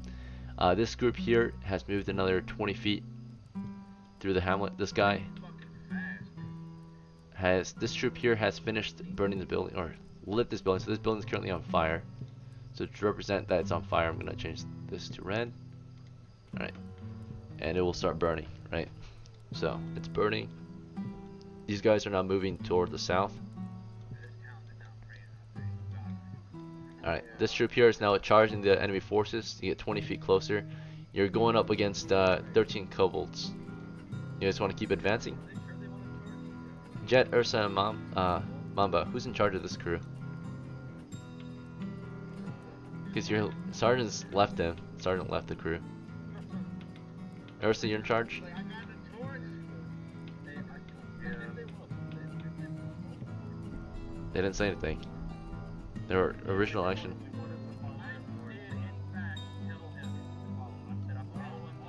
You have to tell me, not him, right? So, if you want to do an action, you have to tell the dungeon master what you do, not each other. Alright, Rip, you're not with them. You can't tell them that. You're not with them. I'm asking Jet, Ursa, and Mamba what they do. Do you guys want to go north, or do you guys want to push? Or what do you guys do? You can also think about what you want to do. I'm here. I think we should try. Do we see the kobolds now that they're? They see you, you see them. Yeah, this house is on fire to the south or the east. Alright, you guys start to turn around. You want to go inside the building? We're going north. We're going upwards. Alright, you want to go into the building? Try to get inside? Yeah. Alright, so you're looking for the door. We're gonna roll to see what side the door is at. It's at the western side. So you guys saw it on the way here. You have to get over here to get inside. So you're going around the building to get inside. And as you're going around, the enemy actually halt. They're gonna start laying down fire, right? This is a distance of roughly 100 feet, which is in range for their slings. So you're about to take fire. While that's happening, as you're moving west and they're getting to position to fire, we're going back to this scene here. So, Argos, of course, took his next move, and it was to throw a spear into the last kobold. While he did that, Angelo, did you want to climb out of the trench or something else?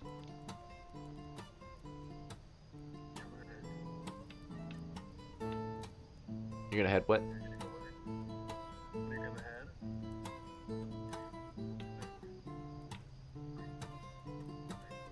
To the main group? This group? Okay. Alright, so Argos, here's your throw. You threw your spear at them, right? It's a hit. And your damage is doubled because it's magical, and doubled again because it's small. 19 damage to the bodyguard. The bodyguard has a d8 plus 1 hit points. No chance, right? It goes right through him like a fucking missile, right? Or a bullet. A huge ass long spear goes right through him, right?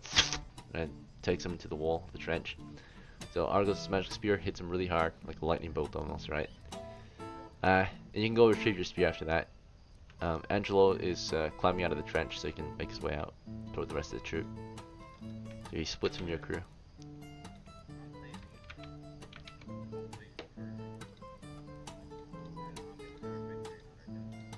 Alright. Congratulations, the enemy troop to the north have been destroyed, right? They have been cleared out. 5 kobolds down. Right. This troop has advanced to the south side of the building and has taken position to fire, right? But by the time you get there, this troop is already out toward the west. You don't see any of them, right? You like look through the building. It doesn't have any windows, but there's openings because the building's half destroyed, so the walls are collapsed here and there. So you look through the cracks. So now, because you're facing toward the south, you'll move your troop to the west, and you can start firing on their rear end, right? If they're still moving. So you guys make your way toward the southwest. You can start firing at them. You reposition your troop. You guys were originally positioned toward the south, but you quickly reposition toward the southwest, right? Start firing, laying down some fire, right? Or you heard them moving, so I would say you all got into position to fire. So while that was happening, these guys were firing toward the west. These guys were moving, and this troop was moving around the corner. Before they could escape the enemy fire, they have to take enemy fire. But yeah. The enemy fire happens before you guys fire because naturally they're already in position to shoot. You guys had to reposition. So they were already positioned to shoot while these guys are moving. They take fire. Here comes the enemy fire. 13 rounds against 3 guys. Basically 4 on each of them, except the chieftain's going to target one of them. There's one guy who's going to take an extra shot. It's going to be the heavily armored Ursa, I think. Ursa has more armor than the other guys, I think. So yeah, alright. So here comes enemy fire, starting with Jet. You're taking 4 shots, right? 4 back shots. 4 back shots is crazy. Okay, so poor Jet, you try to flee the enemy position, right? You ran with your crew through the dark streets of the hamlet, right? It was not lit or illuminated, and then you noticed enemy movement up ahead. Too late, right?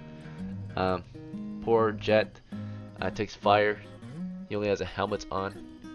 So that means his armor class is 7. Yeah, his armor class is 7 currently. He takes 2 hits then. The damage total is, and this is going to be halved, so at least 2 damage. Okay, so this is 2 and this is 1. 3 damage total. Alright, he's hit twice for 3 damage. He has 3 wounds, so he has got 6 hits left. Alright, so Jet's lightly wounded. Ursa's turn. Ursa takes 4 normal hits pretty much. Or no, 2 normal, yeah, 2 normal hits, no, 3 normal hits, 1 bodyguard and 1 chieftain. Because he was taking 5 shots and 4. So, here comes the normal shots on him. 1 hit on Ursa from a normal shot. It did 2 damage to him at that time. Ursa was hit once at least for 2 damage. She's at 6 hits left. Bodyguard fired at her too with the stone, slinging stone. Lands a miss, and the chieftain fired at her too. Chieftain hits, and chieftain deals, and he's a lot bigger than the others. He does not get half damage; he gets full damage. Chieftain hit Ursa for 4 points, so Ursa got hit in the shoulder, and 1 stone went through your back and into your gut, right? Like or just into your back, causing a small hole in your back. Nothing too serious. So, alright, 2 of 8 hits. Ursa is badly injured. Mamba's turn. Mamba, you're taking fire. You charged the dark streets with this small team, and then you realized you were approaching an enemy movement, so you started retreating. Before you could retreat fully, you take fire, right? You got 4 shots headed your way. 3 of which are normal kobolds, 1 of which is a bodyguard. So, here comes the normal shots. You took 1, 2, 3 hits from that, because you have no armor, you get shot from the back. So, Mamba has only a helmet. He takes fire from the rear. 3 normal stones go through him, half damage each. Yeah, he only has 1 hit. Okay, yeah, he's filled with stones, right? He's lit up. So as you were retreating, right, your rookie, Urs or Mamba, 1-hit fighter, running through the streets. His leg is blown off. His arm is or elbow is blown off, right? Shoulders popped open, right? And the back of head is blown off, right? So Mamba's killed in action, right? He's lit up and dies by the enemy fire. So we lost Mamba. Thanks for playing, brother. Have a good night. You can spectate if you want, but you're out. Once you die, you're out of the game. And then you guys took cover finally. You guys got behind the building. Alright, as he took fire, your crew laid down fire from the building, right? So they didn't realize you were there. You start firing into them. The only one that shoots is Dove and Robin, I think, right? So here comes Dove's shot. Dove, you want to shoot at a bodyguard, at a normal kobold, or at the chieftain? Okay, you targeted the chieftain, the biggest guy in the crew. Also the most well armored, right? So you fire at him, missed him, right? Possibly can hit a normal kobold in the lineup. Yeah, you hit a normal kobold. So you missed the chieftain, but you hit a normal kobold. You hit him for, you have a short bow, right? So double damage. Because they're small, 2 damage. Alright, you wounded a freaking kobold instead of killed it. So you shot one in the back, and he's like, ah, ah! Right, he's on his knees, right, bleeding out. As you shoot one in the back, freaking Robin fires his bow as well, longbow. You want to shoot the chieftain or bodyguard or normal kobold? Target the chieftain too. Chieftain is wearing furs, a helmet, right, his crown, and then he's got a shield too. But it's from the back. Still managed to maybe hit him, I think. Let's see, he's armor class 7 with his body armor. He's armor class 6, and his helmet, he's armor class 5. His shield doesn't protect him, so AC 5. So yeah, you attack from behind with your bonuses. Yeah, that's a hit. Damage is, oh yeah, he's considered normal size, so it's only 1d8. 3 damage to the chieftain. And chieftains have 2d8 hit points, I think. Yeah. So he has this many. So you did 3 damage and he has 3 left. So chieftain's at 3. Chieftain's hit in the back. Right, he's like, ah! Ah! Right, and all the kobolds realize the chieftain's hit. Right, they're like, no, chieftain! Right. Yeah. Alright. This troop here was moving west. Alright, and then Angelo, you managed to close 20 feet. So there's 10, here's 20 toward your other troop. Argos, you want to go retrieve your spear, right? So you go and grab your spear this round. Go across the dead bodies. Alright, back to Rip. Rip, you managed another... You want to move east, right? Or northeast? Without a ladder or rope, it's really hard. It's just a wooden wall, right? Okay, east. Okay, so you get 20 feet east. Here's 10. Here's 20. Alright. Sergeant Harry, you get 10. Alright, back to this troop here. You just got around the building. You lost Mamba. He was shot dead, sadly. During the charge. You were charging toward an enemy position, and then you got lit up. You're behind the building now. Do you want to go inside?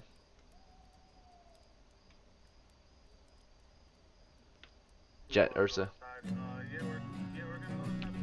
Alright, the door is locked. You want to force your way in?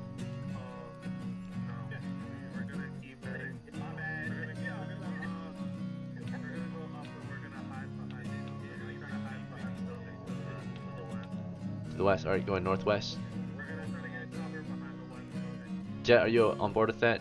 Ursa wants to lead you northwest.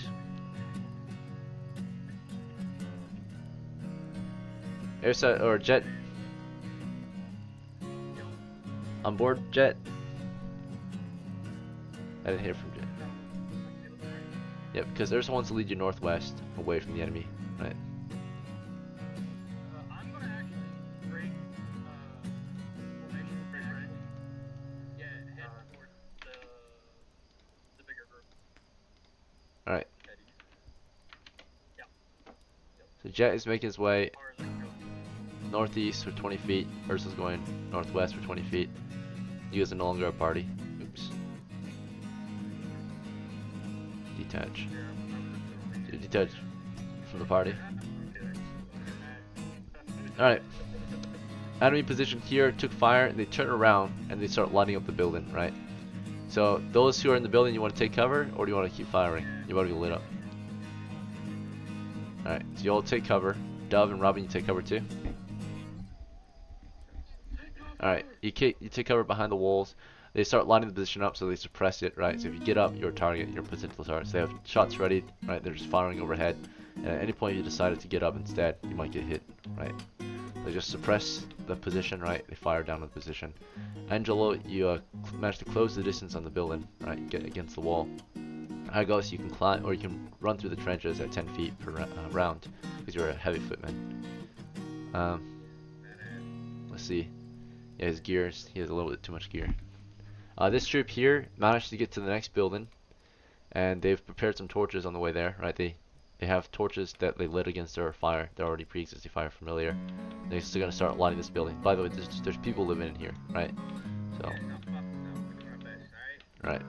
So, the enemy raid has begun. The people were expecting protection, right? It's true. Alright, starting here, you get 10 feet further. Oh, you moving north? Okay. So you're over here then. Alright, Ursa, you managed 20 feet west. Is that fine? Oh no, I'm not gonna leave that area. Oh, you want to stay here? I got cover so that You want to hold the corner? I mean my bow just in case, yeah. Okay, you hold that point. Jet, you moved to 20 feet east. Rip, you moved to 20 feet east. Along the building. Northeast, okay.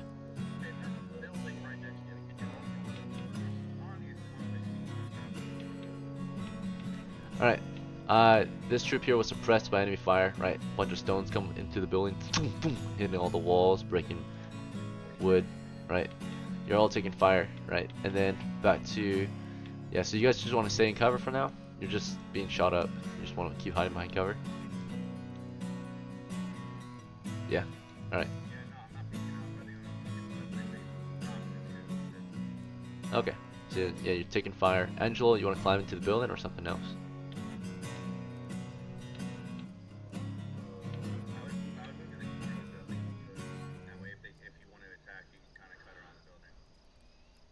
We can always emerge from the building and attack too. That's what I'm trying to do.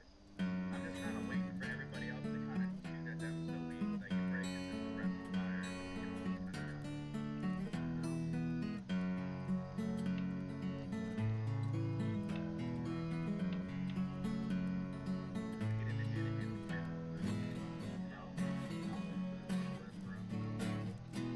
Northwest 20 feet. Argos another 10 feet for you. You just got to the end of the trench. Yeah, what's up? Sure, you'll move half speed then. Okay, so 5 feet. Alright. This troop here has begun burning this building. They lit it from the southeast, so now the southeast end is smoking. Right, it's starting to burn. DM, What's up? can Harry see? Can Harry see the distance? Okay, so yeah, on this group here, you were taking fire from 10 kobolds, right, from the southeast, but you didn't realize it because you weren't peeking. Of course, you weren't watching. But we got movement.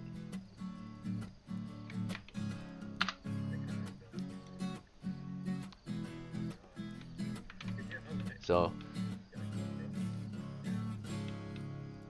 we had enemy movement. Let's see, as this position was being fired on by 10 kobolds, right, suppressing the building with small stones, right, which are very high in count. We had some movement here. Angelo moved around the building, and then Rip, of course. Do you want to climb into the building or something else? These guys? Yeah, just barely. But you're also on their side. If you open fire, you have no cover. So you might want to get into the building first and then fire. So you have half cover, at least half your body will be covered.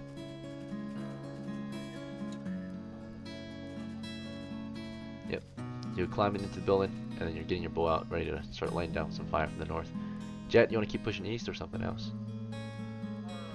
Check and see where. So the building where's the door at? That was on the west side. West. Yeah. Gotcha, yeah. Your best bet if you want to cover up is to have we're not building it here. I'm actually like a big ass wood plank. I have no defense, I have no shield, nothing to like grab something. Kind of, you know, maybe get rid of the destroyed building here north of the tree. There's a bunch of wood here. Collapsed wood. Alright, you want to head to the destroyed building? Alright. Yeah, because all I have is a long sword and a helmet. I need something, dog. Longsword's two-handed though, so you can't carry a shield if you have a longsword, right? Or you could carry it, but you can't swing the sword effectively. No. My goal is to use it to run past things where I know enemies are. Yeah, cover it yourself. Yeah.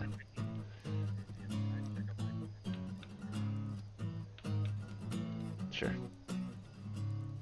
Or, you know, even find explosives, you know, hold alcohol, anything.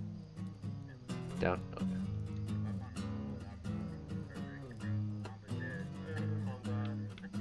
Alright, while that was happening, starting here, you closed another 10 feet to the north.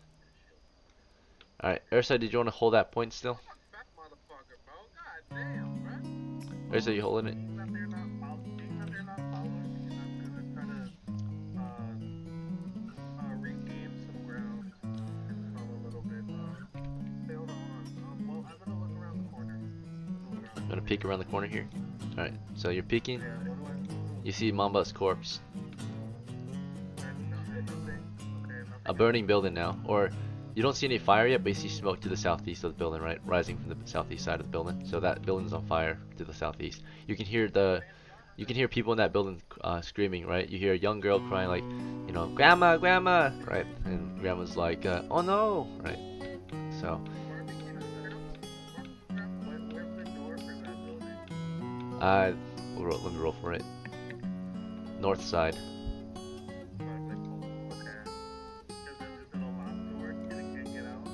It's probably locked. They can probably open it themselves and escape. But if they climb out, they might, you know, get attacked. So.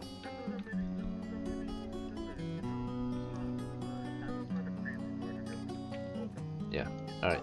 You want to provide security here? Okay. I'm asking you your action though, so what are you doing? Are you thinking? It sounds like you're thinking this round. Okay. Yep, you're peeking and thinking.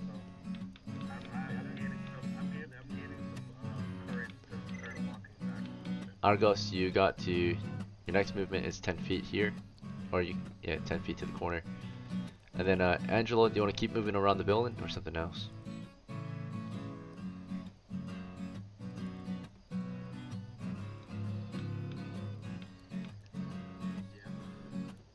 Okay, you got 20 feet, you're at the corner now. You want to just stay behind the corner?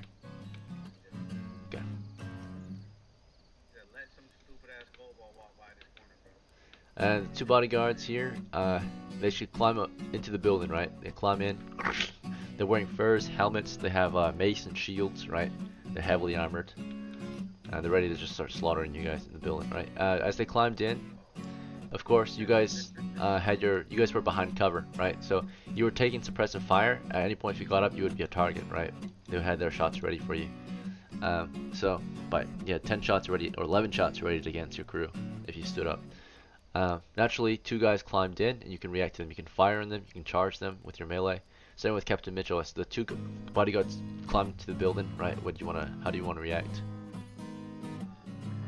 Charge them. Okay, you charge them with your spear and shield. And then Dove, do you wanna? Yeah, you can. Now remember, if you get up, you're gonna take fire. This only provides you half your cover. It's a destroyed building, right? Okay, but your shield is gonna be facing them, right? They're to the southeast. No, it's a normal medieval shield. Right? So if you get up, you're gonna get fired on by these guys, right? That's why they did this. So you wanna hold and stay behind cover, or you wanna charge them? You can let them come to you, right? You can let them come to you, or you can get up and charge them.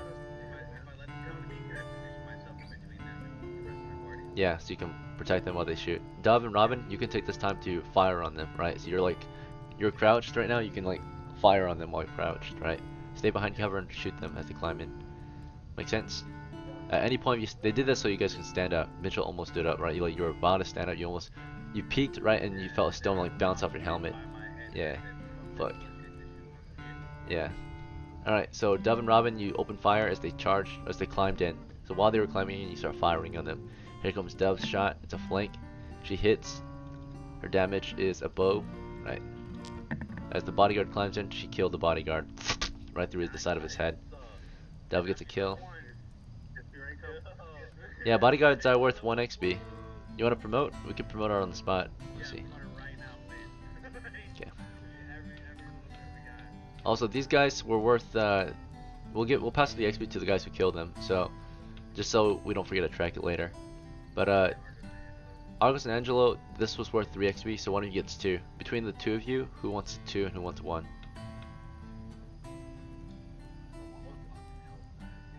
Alright, is it okay if Angelo takes it then? I think who killed more of them, I suppose? Was it Angelo, right? Alright, so Angelo, you got 2 then, so you're at 7. And Argos, let's see. Yeah, came back from retirement. It's not punishment, it was just the luck of the die. He had to reroll his hit die. Alright, Argos, you're at 28 XP. Okay. And then back to, so over here we see a promotion happening. Basically I think it was Dove, right? You kill the bodyguard just now, which is worth 1 XP. So Dove gets promoted on the spot. And what class do you want to take, Dove? The recommended for you is Thief, since you have high dex. Is that fine with you, or? Okay. Your hit points don't change because you only got a D4. 4 is already the max.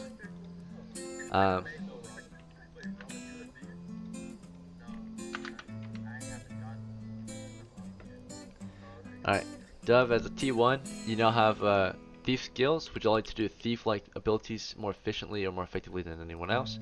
And of course, in combat you have the ability to backstab. So as long as you're behind the enemy, or the enemy is unaware of you, that means they can't hear or see you or know where you are, you'll get one or both bonuses. The bonuses are +4 to hit and / or double damage, okay? So right now, technically you're flanking, right? You were flanking for a moment, so that would have been really good, but you're no longer flanking. Robin, here comes your shot. Level 0 Robin, scoring a 16 a hit, it's a flank 18. Hits the bodyguard, damage is, what weapon did you pick, Robin? Longbow, alright, double damage. Okay. Alright. 14 damage against him, right? So, that's a kill too, so you both got a kill. Alright. These are small bodyguards, right? They're kobolds after all, so they're pretty easy to kill. Alright, 14 damage to the kill though. So, Robin, you gained. 1 XP as well. Alright, class recommendation for you is Cleric or... Yeah, that's it. Cleric's the only one recommended due to your scores. What's your pick though? You want... Cleric? Okay. It's too bad. Let's roll your hit points now. You have 6 now, at least, so that's good. You're a tanky cleric. Alright. So we got 2 promotions on the spot as the 2 bodyguards get lit up as they climbed in. It was a pretty stupid idea, maybe. It almost was smart. Mitchell almost fell for the trap. But then, yeah. Okay. Alright. From the north side, Rip, you want to lay down some fire on them? Right. They are, and you're a thief, so you get double damage and +4 to hit. Okay. Fire the chieftain. He's hard to hit right now. He's behind his men. He's behind his men, so it's a pretty hard chance to hit. Yeah, right. The one that's in front of him instead. You'll have a chance to hit him. Alright. So he's behind one of his guys, which cover half his body. You can only see half his body, right? So that's already a -2 penalty to your shot. Alright, let's see if you can hit him though. Really high chance to hit. 9 +4 from out here. So that's 13 against the chieftain. And then +1 for short range. So that's 14. -1 or minus, yeah, minus no penalty, no lighting penalty. This building's on fire. So yeah, okay. So that building's burning right now. We're at 14. And what's your dexterity?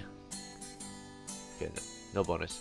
The chieftain has an armor class of 5 though. He scored a 14. Because he has heavy, or he has helmet, shield, and no, he has an armor class of 7. He has armor class of 4, so you actually missed by 1 point because you got 14. Yeah, you missed by 1 point. But you might hit a normal guy. Yeah, you hit a normal guy instead. You have a short bow, right?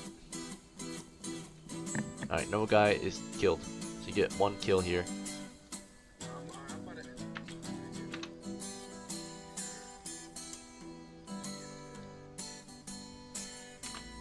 9 out of 10 kill bullets left. There. It's really hard for them to see you. I mean, they see well at night, but you're behind cover. Half your body is exposed. This is your upper half. Jet, you managed to get to the building, right? And you wanted to take some wood out, like a plank of wood.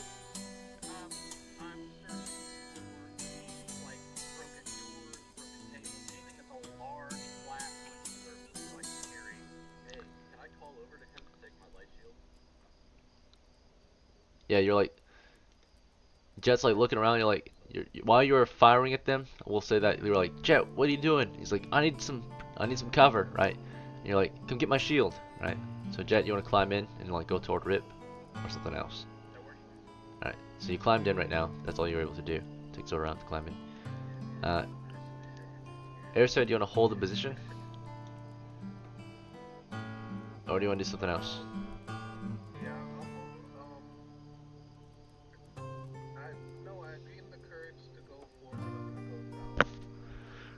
Okay, 20 feet south along the building, or do you want to go southeast? Alright. Start here, you get 10 feet northeast. Or, no?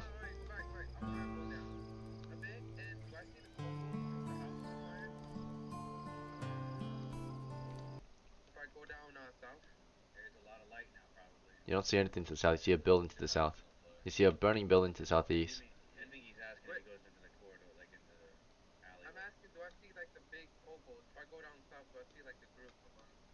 Oh, all the way to the east? Yeah, but you can't see them right now. Now you can, because you moved. Okay. Alright, Argos, you managed to climb out of the trench now. That's all you were able to do this next round. Yeah, heavy armor, that's what's gonna do. You need to get a horse so you can be more mobile on the field. Let's see. Alright, Angela, do you want to hold the position behind the corner still, or do you want to charge or something else?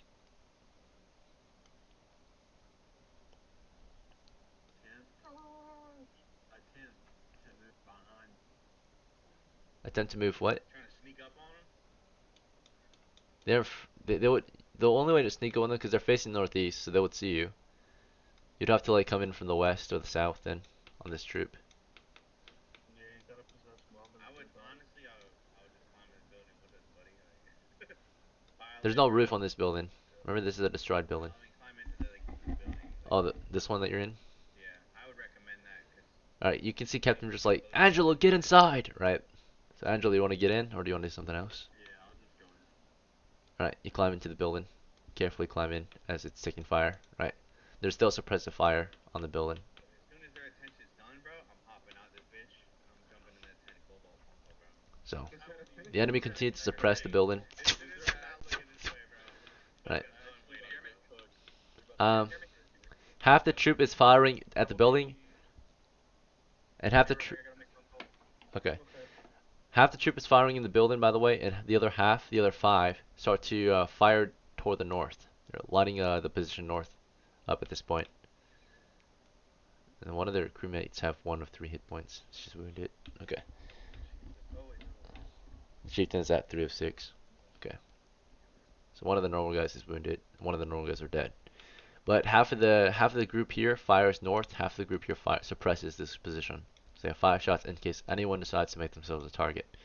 So as Captain Mitchell is giving orders to Angelo to climb in, Dove and Robin, do you just want to remain behind cover, or do you want to take action? Remaining cover. Okay. You hold the position.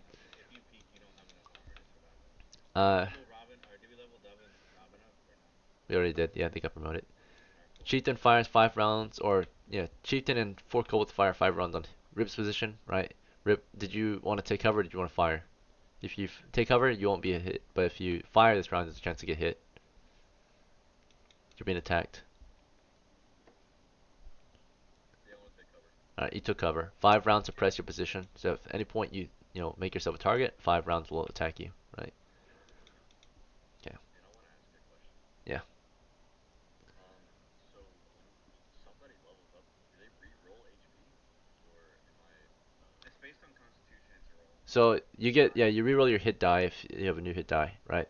But you get additional hit points only after level 1. So your hit die changes from level 0 to level 1 because you went from level 0 human to level 1. But then you get additional hit points if you get past level 1. So it goes on top of your hit die. Yeah. Yep. Alright. So Jet here. You managed to get into the building that round.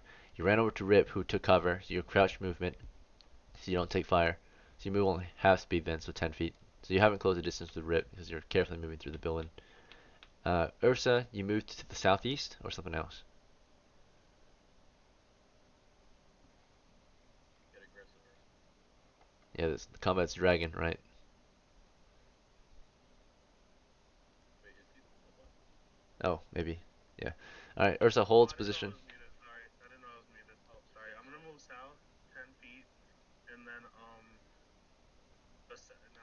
gonna try to shoot whoever I can see with my bow. Alright, south 10 feet. You gonna move and fire? Move and fire is unstable. Or do you just want to fire? I'm gonna fire. To the west. To the west, okay. Alright, so let's see. West of you, Ursa, is a building, right? Okay. You shoot into the building. Okay. You're indecisive, but I'll give you movement and fire, so it's unstable. So you move and fire, right, toward the west. So you move and fire, unstable. You just suppress fire. Arrow goes toward west, towards Sergeant Harry, who's right there trying to cast a spell. All right. Clearly said west twice. All right, Sergeant Harry, you're in the middle of casting a spell. You take fire, Sergeant Harry. All right. Despite your penalties to hit, let's check Sergeant Harry's armor. They can shoot that far. This is not even that far for a bow, right? This is like 50 feet. Ursa. Are you serious, bro? Accidental fire. He thought he heard something. He heard movement to the west. He fired.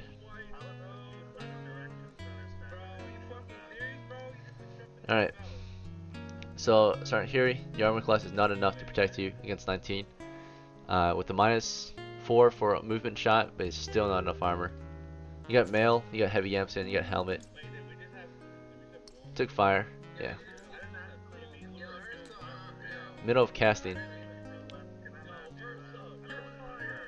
Ursa, the damage is. wait, actually, DM, wait. With the, you got me fucked up right now. Can I roll for myself? I would at least appreciate that.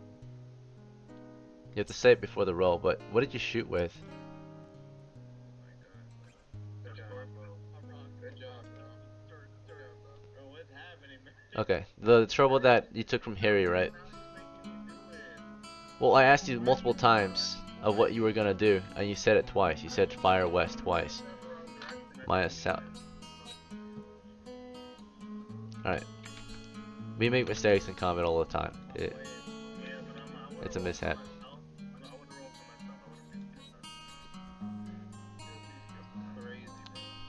You can roll the damage for yourself. How's that? Because you didn't say it. You don't get to roll your attack here. You already made. You have to say it before the roll happens, right? So go ahead and roll the damage. You can roll the damage at the very least. It's gonna be 1d6 damage. He has 5 hit points. He should be fine. Roll 1d6 then.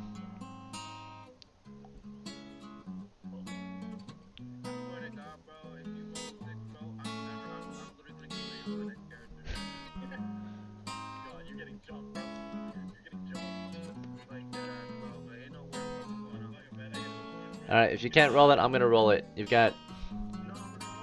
Alright. Yeah, so if you do want to roll for yourself, guys, you have to do it in a timely manner. And you have to let me know before the roll happens. Alright. Harry, take 3 damage then from the west, or from the east. Right, he fired west on your position. He thought he heard enemies to the west, he fired at you. Right. I asked him twice, so that's all I'm. You only get 1 chance, right? Like, I give you a warning and then that's it. So he had his warning, right? And he said west twice, too. So it's already confirmed. He fired west. Alright. 2 of 5 hits left. So Harry took a hit. Your spell is intercepted as well, so it just goes fizzling, right? Goes magic missile.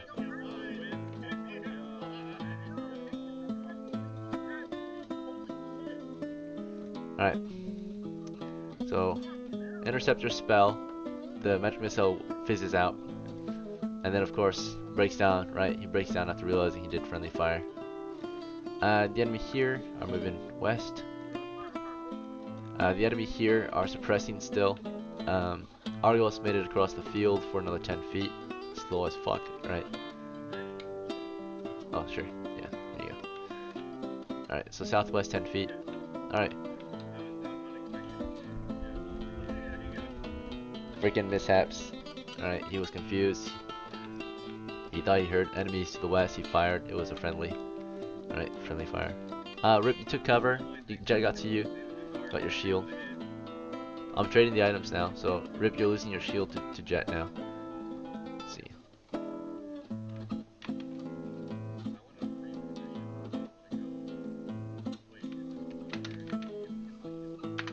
You gave it to him last round.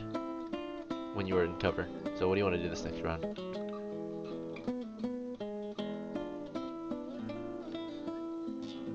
Yep, you can like crouch move, right?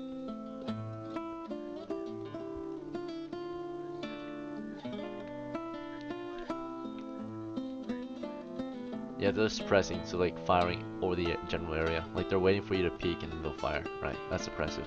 So one will like fire. They won't fire all at once, like 1, 2, 3, 4, 5 from the round, right? East, okay.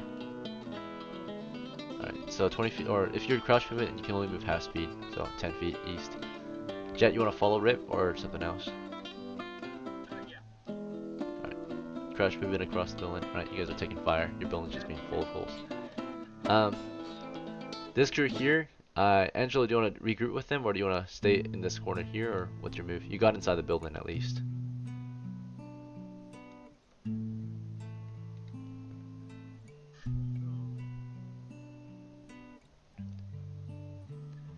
Your crew is in the southwest corner, behind the walls. They're taking fire. You're in the northwest. You wanna join them, or do you wanna do something else? You're inside the building at least. Alright, you crouch movement across the building to them. Right. The building is taking fire. 5 stones go through the building this round. Right. They're just staying behind cover still. I think keeping track of the ammo, like if this shit's above ground, bro, like it's only 5 turns of them just throwing rocks at me. Yeah, so stones are super easy to have, right? They're infinite, basically. A bag of stones has 30 shots, right? So they can do this for 30 rounds. So, Alright, and then we'll make sure we're being fair. yep. You're always fair about the ammo. Not anytime soon. They can pick up rocks on the ground too if they need a resupply, right? If the sun comes out, are they gonna like shrivel up and die? Cause like fuck these guys. Yeah, for real. Alright, I mean, so, we're waiting for Earth to the cast, bro. uh, Can I go now? Can I go again? let's see. Yeah, 5 suppress that position, 5 suppress that. Right there. They kept suppressing you guys. Is their goal is we're going around the map. We're rotating, bro. Okay. Alright. You know, we just did this crew here. We just did this crew here. Now we're doing over here, right? That's how we're doing it, right? So that everyone has an equal turn. Are you gonna move those troops to the bottom? Yeah. Of course.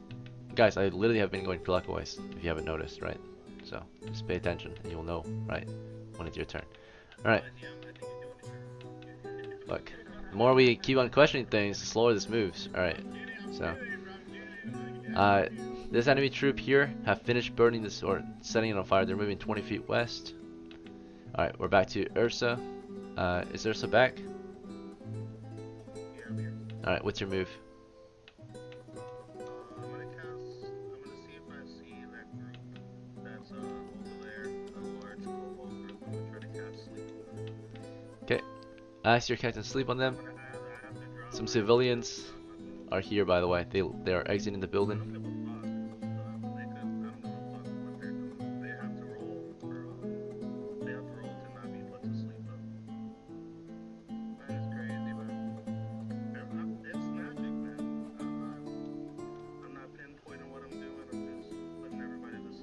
Alright. Civilians are leaving the building here. They'll just represent their position here.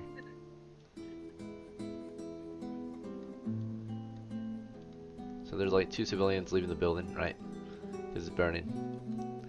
And then couple of bodyguards over here on this troop. Yeah, they moved here. Ursa's casting a spell toward the east, right? You guys can sleep on them. As it's happening, Sergeant Harry, what do you want to do? Yeah, I'm leaving. I'm going up north, yeah. Alright, spreading north 10 feet. Okay, what actually happens is while these guys were moving east, while this crew was staying in cover, and Angela recruits with them. Right, so you're now part of this group. No longer on your own. Argos managed to get another 10 feet for this next round. So last round, of course, they suppressed. We had movement here. 5 shots toward that position, 5 shots toward here. Movement. Yeah, and then of course Ursa cast asleep. So let's see how that went. 2d8 roll for hit dice. 14 are affected. 14 hit dice worth of enemies. The chieftain counts as 2 hit dice. The enemies, the normal ones count as 1. That's within the limit here, right? The total hit dice affected. So now we're gonna make saving throw versus sleep. So here's for the 9 normal guys. They need a alright, saves as normal. They need an 18 to pass. So 1 pass out of all of them. So basically 1 out of 10 kobolds, 8 sleeping kobolds. You hit the position with your sleep spell. 8 fall asleep, 1 is still standing. Here comes the chieftain making a save. The chieftain saves as a 2 hit dice and falls asleep too. Chieftain crashes to sleep. 1 sleeping chieftain. So they're hit by sleep. If it don't stink, it's getting stabbed. Just like the cats. Do they sleep for 1 round or what? No, it's permanent.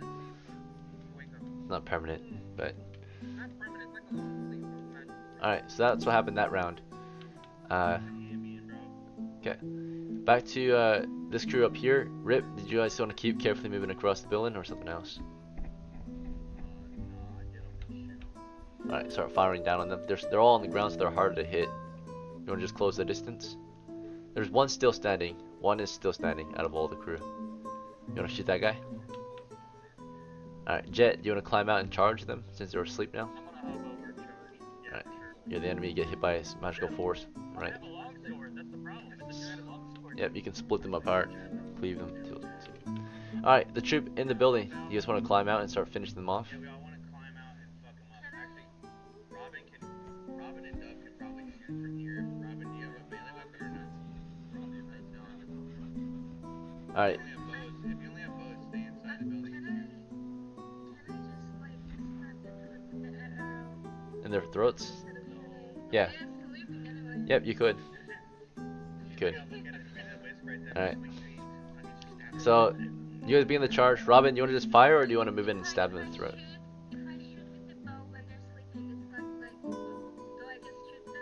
Yeah, you would shoot them, you would roll damage. If you stab them in the throat, it's an automatic kill. So if you go in, close the distance, and slice their throats. Okay. Alright, Angelo, what were you saying? Most of them don't. Only the bodyguards and chieftains do. Yeah. Just start cleaving through them. Alright.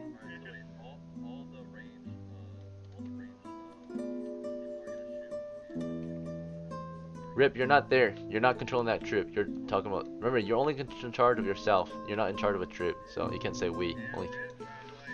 Maybe one day you can start leading. Right.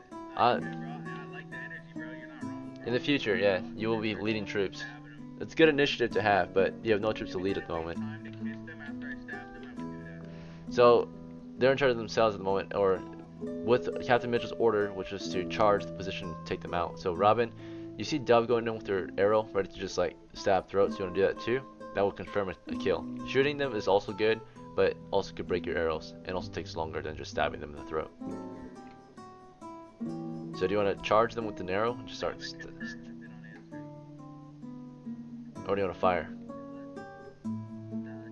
Stab throats? Okay. You guys are climbing out of the building. Before you climb out of the building, you let your thief deal with the one still standing. The one still standing makes a morale check as all his troops suddenly it's hit by a magical sleep spell, right? Suddenly everything, all of them fall on their knees and like grab at their faces and crash to the floor, right? Supernatural energy hits them, they all just kind of like go into a daze, right? They like fall on their knees and like start like looking around in a daze. So they just got hit by like some field of sleep force, right? So you guys put him to sleep, and he stays in morale. He's brave. The one still standing, you know, he screeches and he spins a stone and he tries to shoot at the one who cast the spell, which is Ursa. He has a range of 160 feet, so he's still within range. He fires at Ursa from this position as your troop is climbing out, as Rip is firing down on him, right? So Rip, you're gonna roll initiative to see if you're faster than the Kobold, right? To see if you can shoot him before he shoots Ursa. Ursa, right after you cast your spell, did you want to take cover or something else? Okay, and then Sergeant Harry, do you want to keep running north? Okay, so actions have been declared. What actually happens this round is the civilians run across the field, or this area here. As they ran across. What? Please don't interrupt. Alright, so as they move across the field, Ursa was taking cover, right? But before that could happen, also took fire, so we're gonna see if he was fast enough to take over before he was fired upon. 5 initiative, enemies initiative is 4. Our shooter's initiative here is 5, so you fired on them before. You fired on the one kobold before you could fire on Ursa. And this is a backstab. That's a hit, double damage. Alright. Sorry, it said 46. Alright, he's dead. There's no chance, right? It goes right through him, right? Like a sniper rifle round, right? He just like crashes dead, right? Huge hole in him. Alright, so that's 0 out of 10 kobolds. Just killed another one.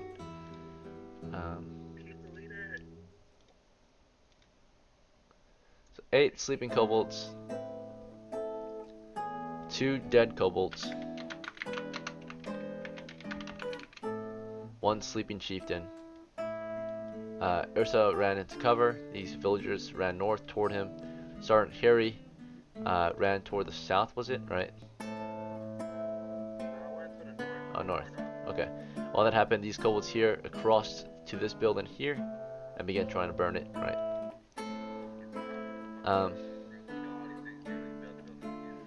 And then, of course, Jet ran across the field, or climbed out of the building, and started running across the field as fast as he could. This troop here climbs out of the building, right? This large troop, and started going to town with these kobolds. What's up?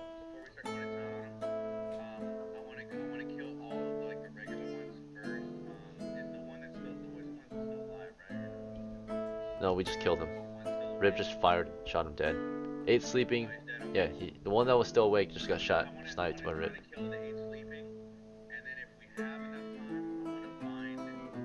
Chieftain? Yeah, prisoners are worth a lot more than dead kobolds, especially a chieftain. Yeah, because you can ransom them to the enemy or a lot of information, right? Not normal kobolds, but a chieftain would be. It's mostly the chieftains. There's no reason to keep the normal ones. Not much.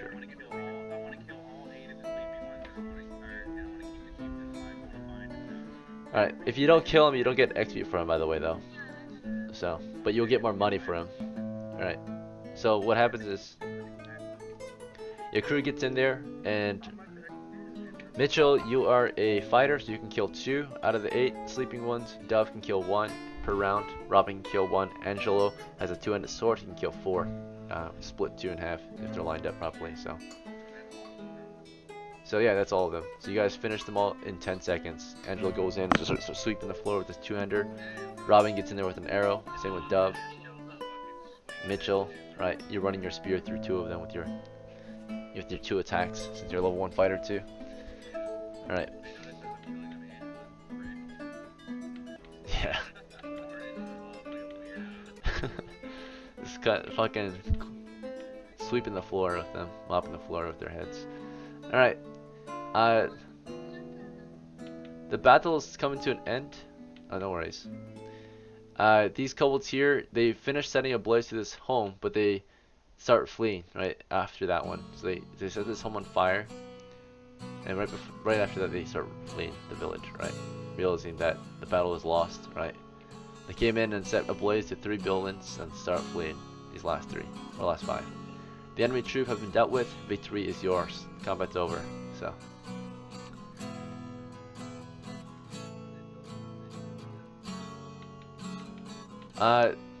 They can hear the battle link happening, right? All the fighting.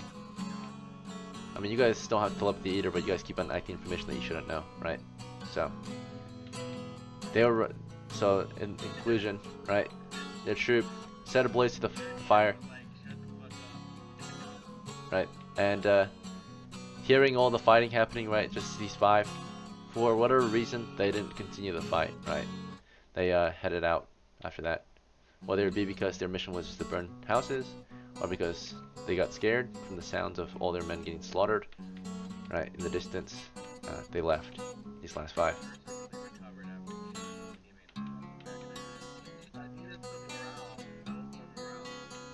Alright. So now that the battle's over, we'll sum up the story. You guys will go around. You'll bind up the chieftain with someone's rope. I'm sure that someone in the crew purchased the rope, hopefully. Okay, good. So you would bind the chieftain. You can drag him back to the town. Sell him off to the Lord of Zigdan, right, as a prize. So it's a great reward. You won't get XP for him, but you will get a lot of money for bringing him back.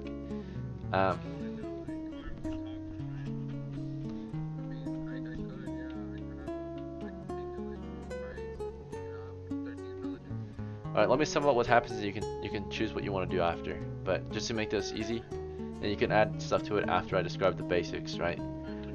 So, basically, you guys finish off the kobolds right after the immediate slaughter, right? Some of you would start beheading kobolds, some of you would provide security, and some of you would reassure the villagers that it's safe now, right? And the villagers would come out, and you guys would all start to help put out the fires, starting with, of course, the more important buildings. This building would eventually burn down, sadly, because there would be not enough manpower to put out the fire, so we lose another building. And let's see.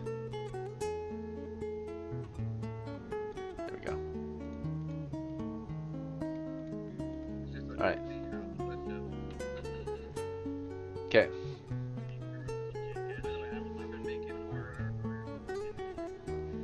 So, with less buildings, or with the damage done to the village, naturally, that affects them. So it's less people to pay you, less people to supply your troop, right?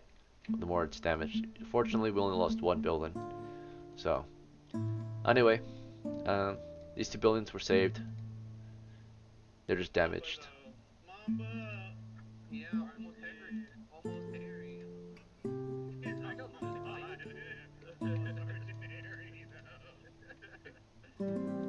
Alright, so yeah, the battle's over. Two buildings were saved. Right, they were just slightly damaged. But heads were cut off. Chieftain was tied. And besides wanting to talk to the chieftain, is there anything else you guys want to do before you head back to Zaydan and wrap up the adventure? Oh yeah, loot.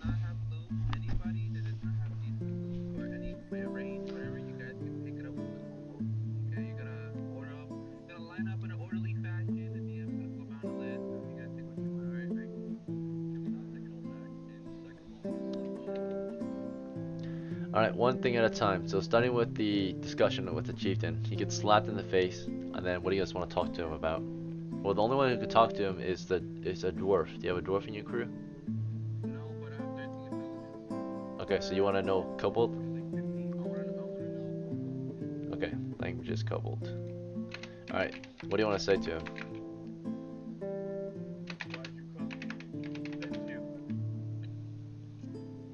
Alright, let's see how he reacts to you. He reacts positively, so that means he agrees to answer. He says, that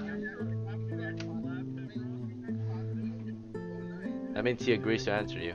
He says, the Kobold King sent us. Naturally, the rest of you don't understand what they're talking about. It sounds like dog language. They're like, ruff, ruff, ruff. Right.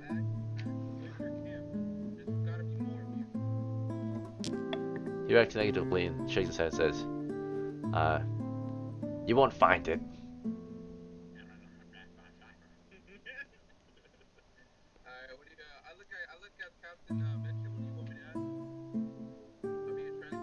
You won't find it without me.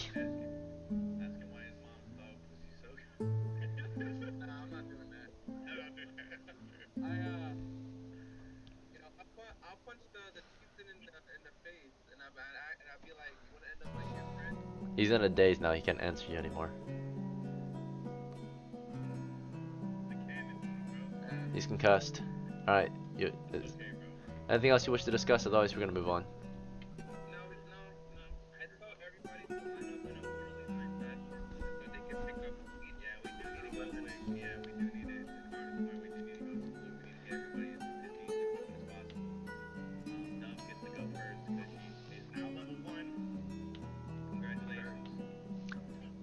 Alright, so this family here, by the way, lost their home entirely.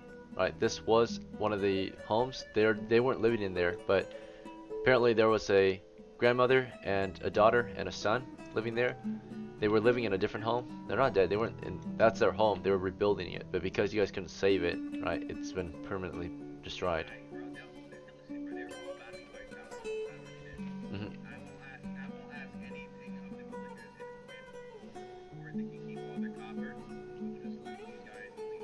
Yep. All right. So yeah, you loot up what you killed, right? That's all you were here for. You weren't exactly assigned to protect a particular building. You were here to just hunt kobolds. The village, of course, that particular family is sad to see their home being fully destroyed, right? Collapsing as it burns down to just a crisp, like the other buildings here. The other families are very thankful for you, right? Especially, you know, the family here had a daughter and a mother. Yeah.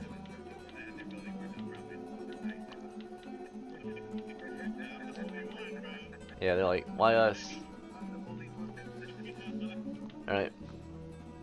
You guys, of course, finished looting your enemies. Besides the heads, you try to grab some weapons and supplies. The enemy had no equipment, no supplies, only armors and weapons. Total. Alright. So we have small helmets, right? Small helmets, you cannot wear them because they're too small for your head. and they have no value in town because no one would buy a kobold small helmet. So a small kobold helmet. Scrap it down to just scrap metal. You could do that. Alright, so yeah, small kobold helmets. There's a total of 6, or no, 4. We have a total of collected 5 fur armors, right? Light fur armor. For them, that's normal. 5 light fur armors. They're not very good at all. They're really ass. You might as well buy.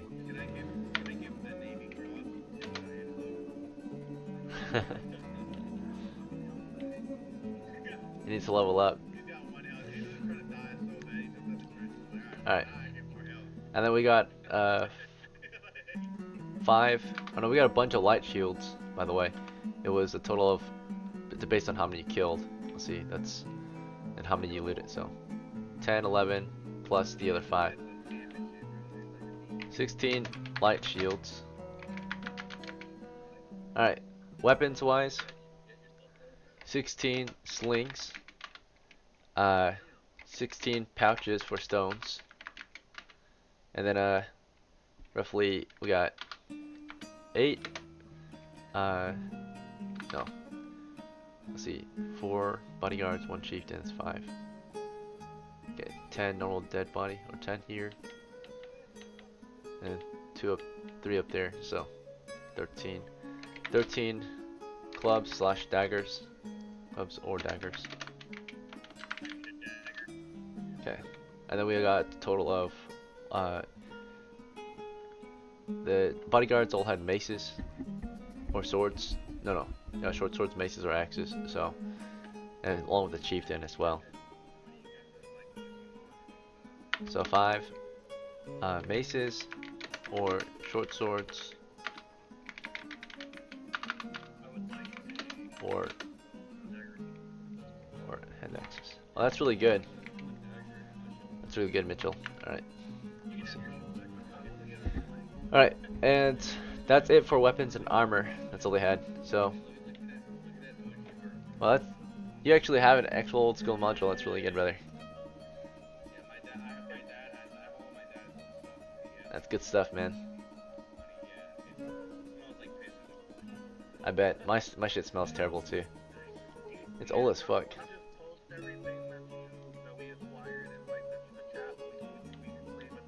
No. No, because then I have to do it later too then. So we're fucking doing it now, right? So it's best to liquidate it. Okay, so yeah, you can do that. The light shields are pretty ass. I would recommend just selling those off and buying a good shield. The daggers are pretty decent to take. Sheathed daggers, right? They're all normal. These daggers were looted from people they killed. They made these clubs themselves, or no? They probably looted them. Yeah.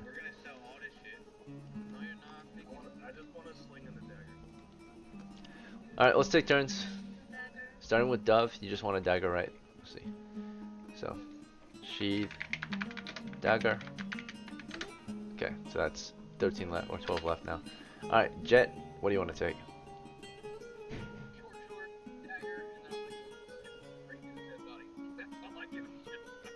Okay, sheath, short sword, sheath, dagger.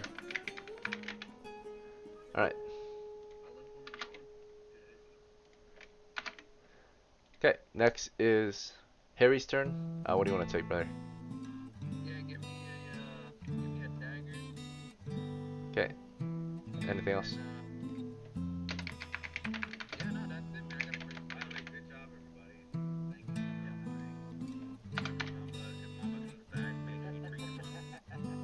Ursa, what would you like to take? You can get a great sword, bro. You can buy one. Ursa. Alright. Yeah, I want a sling and a dagger. And I guess a pouch as well.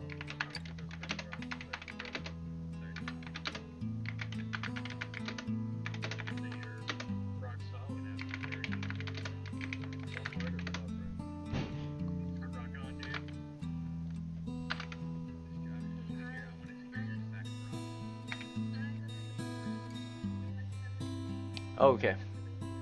Have a good night, or have a good day. Yeah. Bye, Milk. See you. Alright. We got Mitchell next. Who would you like to take?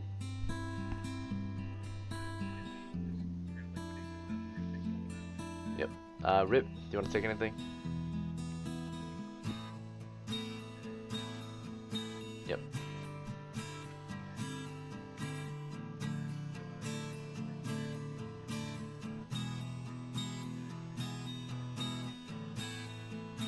Yeah, you can have a light shield in one hand, dagger in the other. That's fine. Yeah. Alright, that's fine. It's really good in close quarters, but you can already tell how important range is in this game, right? So, by the time you let an enemy get that close, you're probably dead, unless you have heavy armor. Let's see.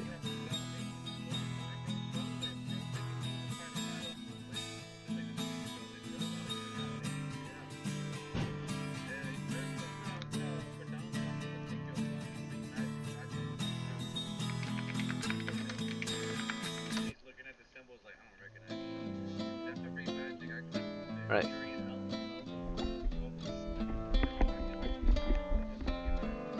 Angelo, what would you like to take? Do you want a mace or short sword, hand axe, club, daggers, slings? Maybe a sling at least, because you have no bow.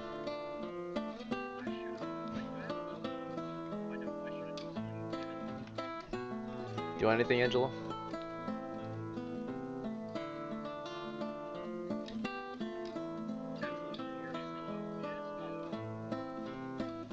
No, he doesn't want any of this shit. Okay, cool. Robin, do you want any of this? You want this hit points back? Alright, you want money? Okay, Mamba, do you want anything? Oh, Mamba's dead. Alright. Argos, do you want anything? Argos, do you want anything? Hey guys. Let me... Argos, do you want anything? Alright, whatever. So, we're done looting the fucking kobolds, right? Let's go back in town and sell this shit off, and we can end this adventure. You gave your handcart to Jet, I think. You weren't carrying your handcart around, right? Jet had it. You want to take it back?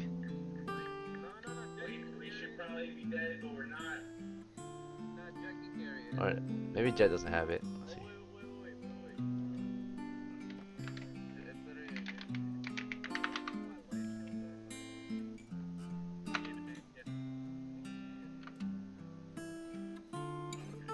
Oh yeah, Jet has it. He's got the handcart equipped.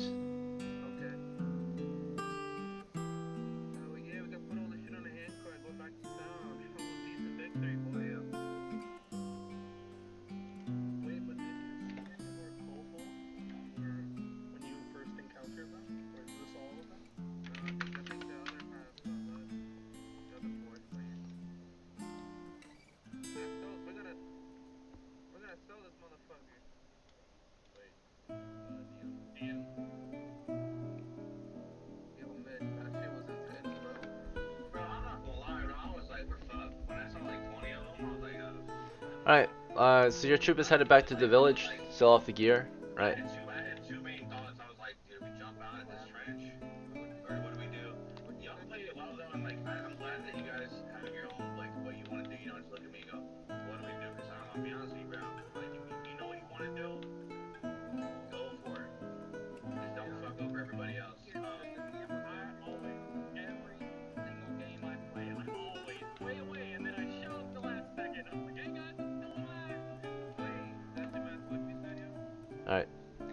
Alright. So when it comes to experience, some of the experience was already claimed, right? We claimed a total of 2 experience out of the entire match. So let me calculate how much experience is left to claim. Chieftain was worth no experience because you didn't kill him. The bodyguards were worth 1 each, so we killed an additional 2 bodyguards, right? I think. Let's see. Yeah, so right here, these 2. So the 2 bodyguards here were 2 XP. And the other kobolds here, you know, we already claimed these 2. but we didn't claim these 8, so we'll do these 8 next. That's 4, so that's 6 total. So all that's left to claim is 6 experience points. So your crew consists of more than 6 members. Out of all your crewmates, who should get the experience? There's only 6 XP to pass around. Hey, I will. If you guys give me everything on food support, what? How much XP I gotta give to Angelo to get his XP and his life back? Angelo needs 13 more experience points to level up. These 13, we're gonna give Angelo 2. Okay. Give Argos 2. We're gonna divvy up the rest between us. Alright, well then there's 3 left. Who should get the last 3? Or no, there's 2 left. There's only 2 left. Before I go 6-2. Yeah. Give it to Ursa and give it to Do you have any level 0s left? Maybe? Let's see. yeah. Do we? No, we don't. Yeah, give me one. Come on, I need 2 more names. 1 or 2 names to get the last 2 XP. Give it to Ursa because he slept everybody, but he also shot somebody in the ass who doesn't get a full 2 XP. Okay, Ursa got 3 then. Alright, 1 more. Well, he had 3. Whoa. He has 3 total now. Alright, I need 1 more. Just promote it, right? It's 15 now.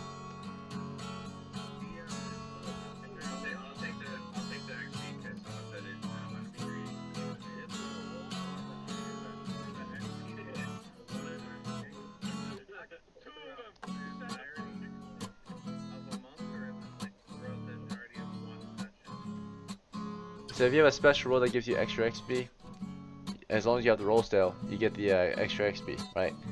However, the bonuses to your XP don't even apply unless you earn like 5 or 10 XP, right? Because it's like 1% bonus, so it needs to be a whole number. So unless you earn 10 XP from a single game, you're not going to get any bonuses.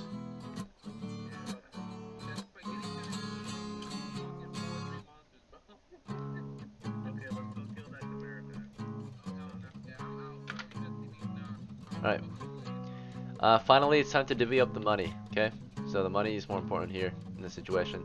The chieftain, let me see.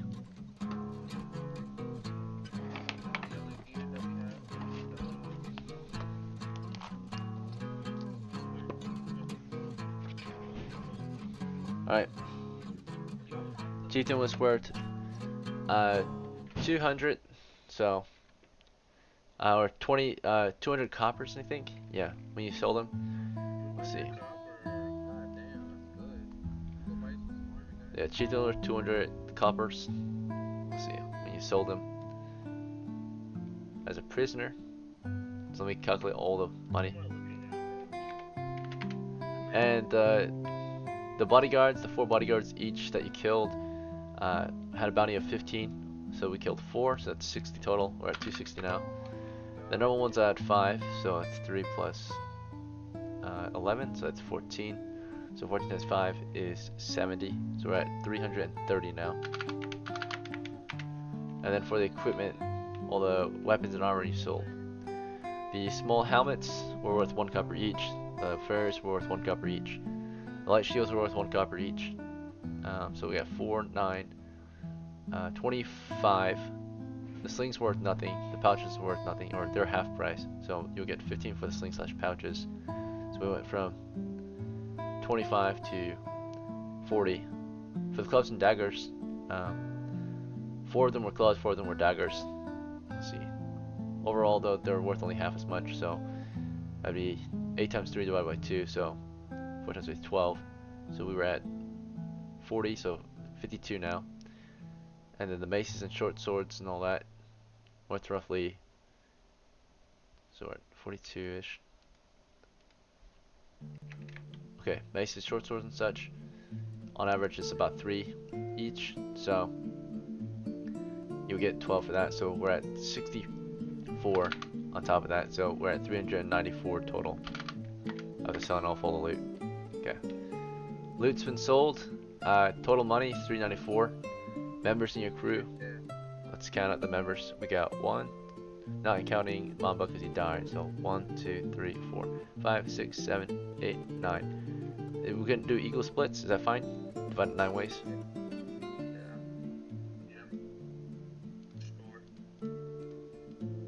All right. 43. Hold up. Doing math. Alright, and there's some extra, so let me see how much extra is left. Okay, there is extra, 394 minus 387, so... Okay, 7 extra, so who gets the extra 7? I suppose anyone who's supplied the troop, right, for this adventure.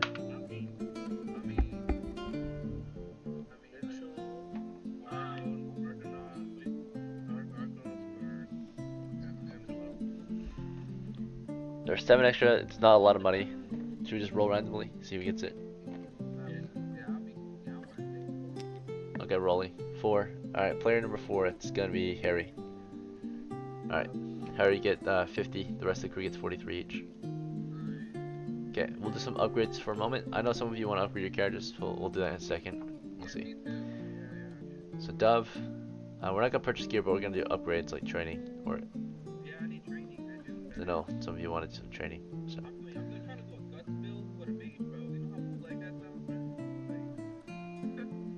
Alright, anyway, 43 coppers on Dove. Jet, you have 43 coppers now. You have to bank it because it's really heavy. Harry, so you earned 50 from this, you have 53 now, on your person at least. Kuma, you earned 43 from this run. Mitchell earned 43, so you're at 47 now. Pinecone, Rip, earned 43, so you're at 44 now. Angelo, you had 2 on you, so you have 45 total. You have 20 in the bank. Alright. Bank it? Okay. You have 65 in the bank now. Alright. Let's see. Robin, who's stingy, you got 43. That's his player name. So. Trent died. And then Greek Argos, you got 43, so you're at 47 on your person. And you can bank it too. Alright, so with money spent like that, I do notice that some of you might want to upgrade your characters, because there's some training you can do in between adventures. It's nothing too serious, but I know some of you have really low scores that can be fixed easily with a little bit of training, which will cost you some money. So, starting with, Milk is gone, but Geese, if you're still here, some training is available if you want. You can upgrade an ability score, hit points. You can also even get background skills. You can gain experience. You can learn a new language. And if you are a magic user, you can learn a spell. Alright. Okay, sure, we can get you some armor. Whose armor? Oh yeah, he had a helmet, that's it. You already have a helmet. Yeah. Yeah, anyone want Mamba's gear? He had a holstered flail, short bow, and 9 arrows.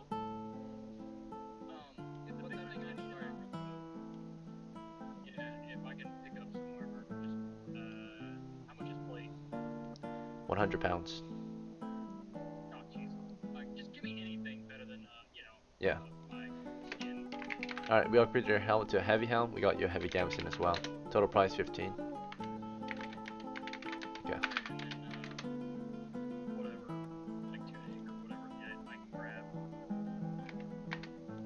Yep, the gambeson, right? Okay. Alright, you're good to go. Not much else you can do to upgrade your character at the moment. You're already pretty maxed. Or pretty good. So, you have 6 or 9 hit points. In between adventures, you can only heal 1 to 3 hit points if you rest and eat well. So, to rest and eat well costs 1 copper, basically. Just for food. So, you're gonna heal up. You bought some food for your character so you can heal. And you heal 1 to 3 hit points. Alright, you healed all 3. Nice. In between adventures. Alright. Yeah. Harry, you were also wounded, so if you want to heal, you have to pay 1 copper.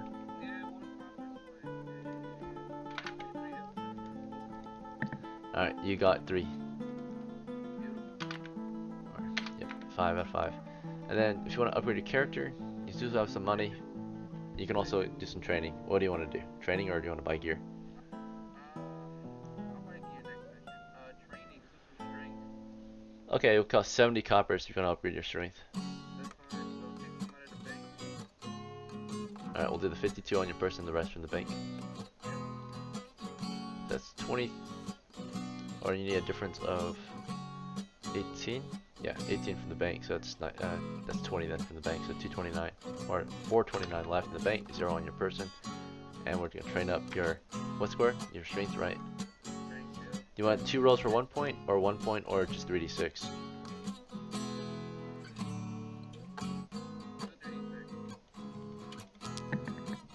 Alright, your new strength is 11.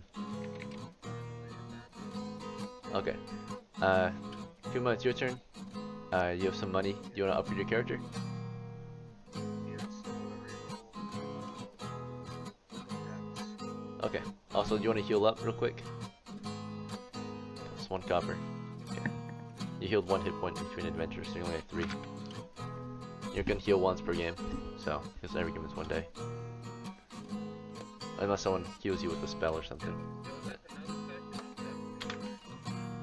Alright, next is, what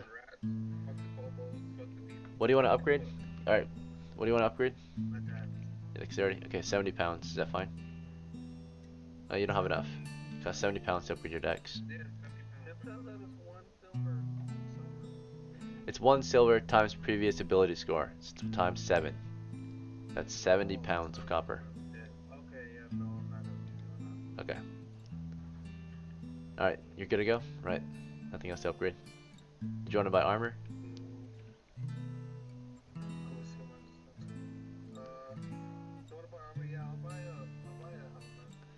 Okay, you already have a helmet, so we'll get you a heavy helmet. Alright. I just gotta recommend, if it's not your turn, and your turn's coming up, just be ready so you're not just fucking wasting time figuring out what you want to do. Alright.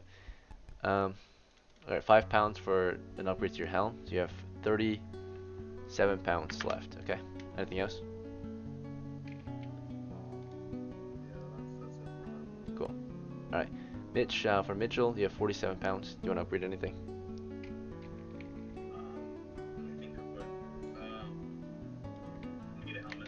Yeah. Do you want a heavy helmet? Yeah, yes, please. Okay. 10 pounds. Anything else? Yeah. How much is full masterwork heavy here for what I have right now? Cannot afford it. But if you want like a heavy plate, like full plate, it costs 200 pounds. So you have to save up for that. I'll save up for it, yeah. Okay. Alright. In your opinion, I guess you can. If you're a fighter, you should, right? Because heavy plate weighs half as much on you, so it almost doesn't really affect you too much unless you buy more armor. What we can afford it, we can do heavy work, masterwork, gamble, masterwork heavy gamble. Is it better than plate though? No. You can put it, but you can wear it with plate. Do you want a heavy gambeson? You don't need a masterwork one. You just need heavy. Alright. So. Alright, that costs 10 pounds. Yeah, that's good. Okay. Pinecone, you're next.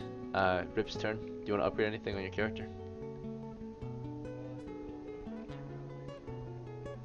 Okay, who would you give that to? You can have it. Alright. I need a bow so bad. So if anybody happens to have a spare bow. You have what?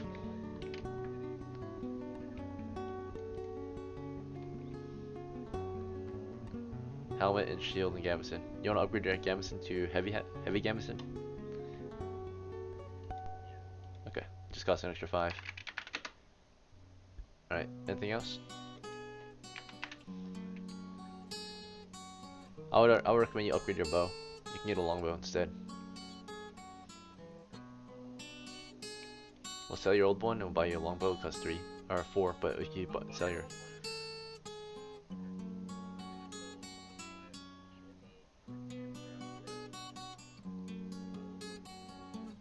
this makes it very complicated. Alright, so sure.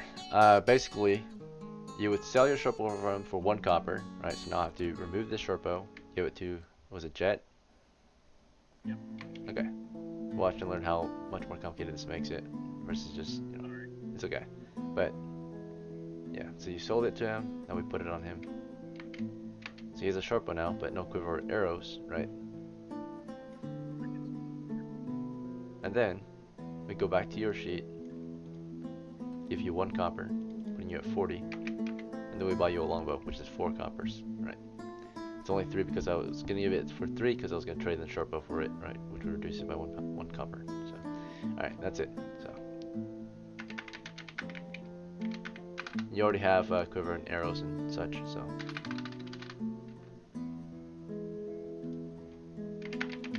okay, all right. Anything else you want to do? Is there another session? No.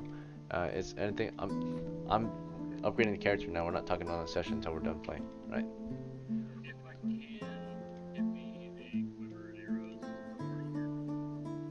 Sure. Don't worry,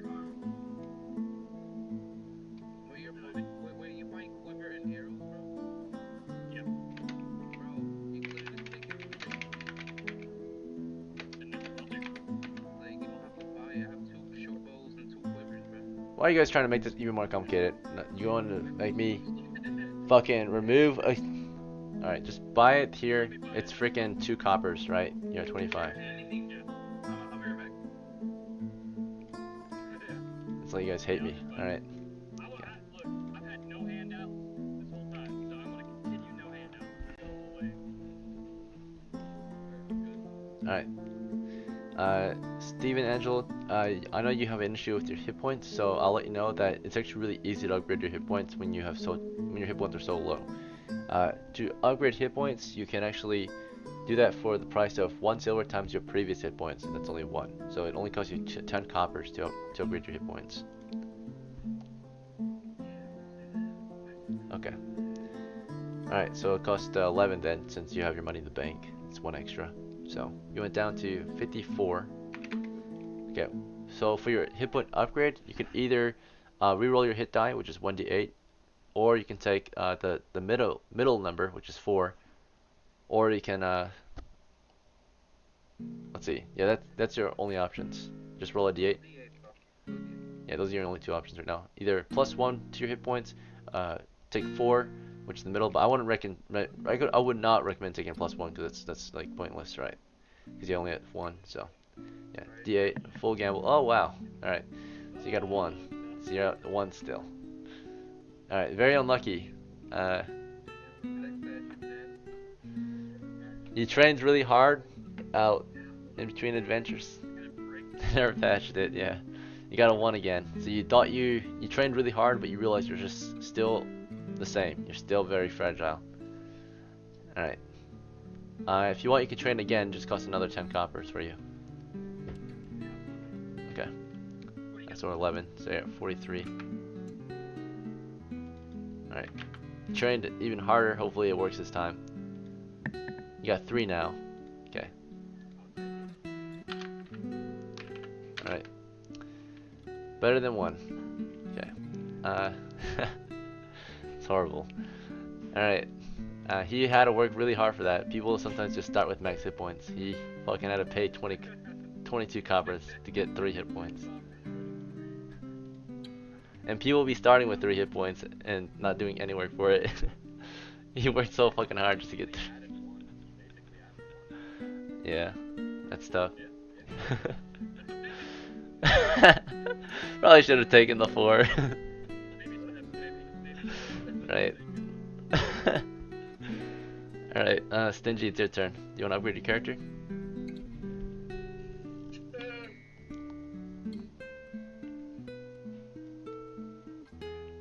Alright, he's not here? AFK? Yeah, I'm here. My boy was up in the, No, Stingy. I think it's Stingy's turn. Alright. He's not. Last person's chance to upgrade is Greek. Greek, would you like to upgrade your character?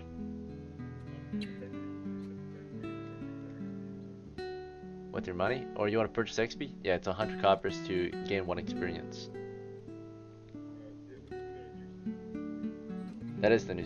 So that old rule set we canceled it, right? We did it for one try to test run it. We did that like 3 months ago now, right? We were test running it, see how it went, and it went poorly. So I didn't keep it. So I scrapped that game. That's why Argo is still alive.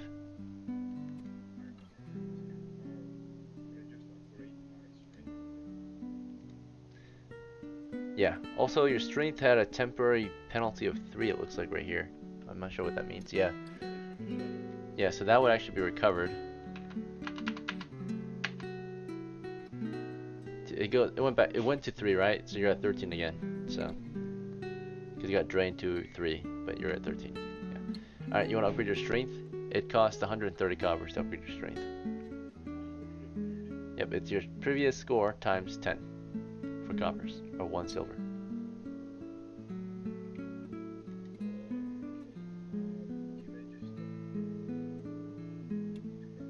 Yeah, that's fine. You can save up. Alright, and that will be it. That's all the upgrades. So, I want to thank you all for playing. Thanks for showing up today for another game. You guys did good. You hunted down a bunch of kobolds. You've cleared out the nest, right? The entire horde came by to do some work, naturally. Because with their last victory, they gained another horde. So that other horde became the new defensive, while this extra horde became an assaulting group. And they assaulted the hamlet again. And they died, so they went back to normal, right? Now they're just on the defensive, right? They're no longer on the offensive anymore.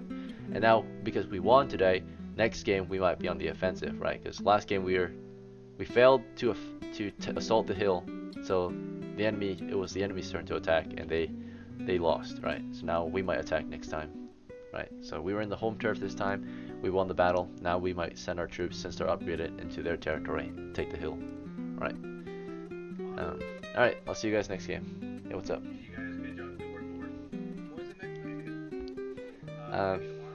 Maybe this next weekend or maybe later today. Not sure yet. I've got to go get my haircut still. It's Monday for me, the last day of my 96. Alright, have a good night, guys. Take care.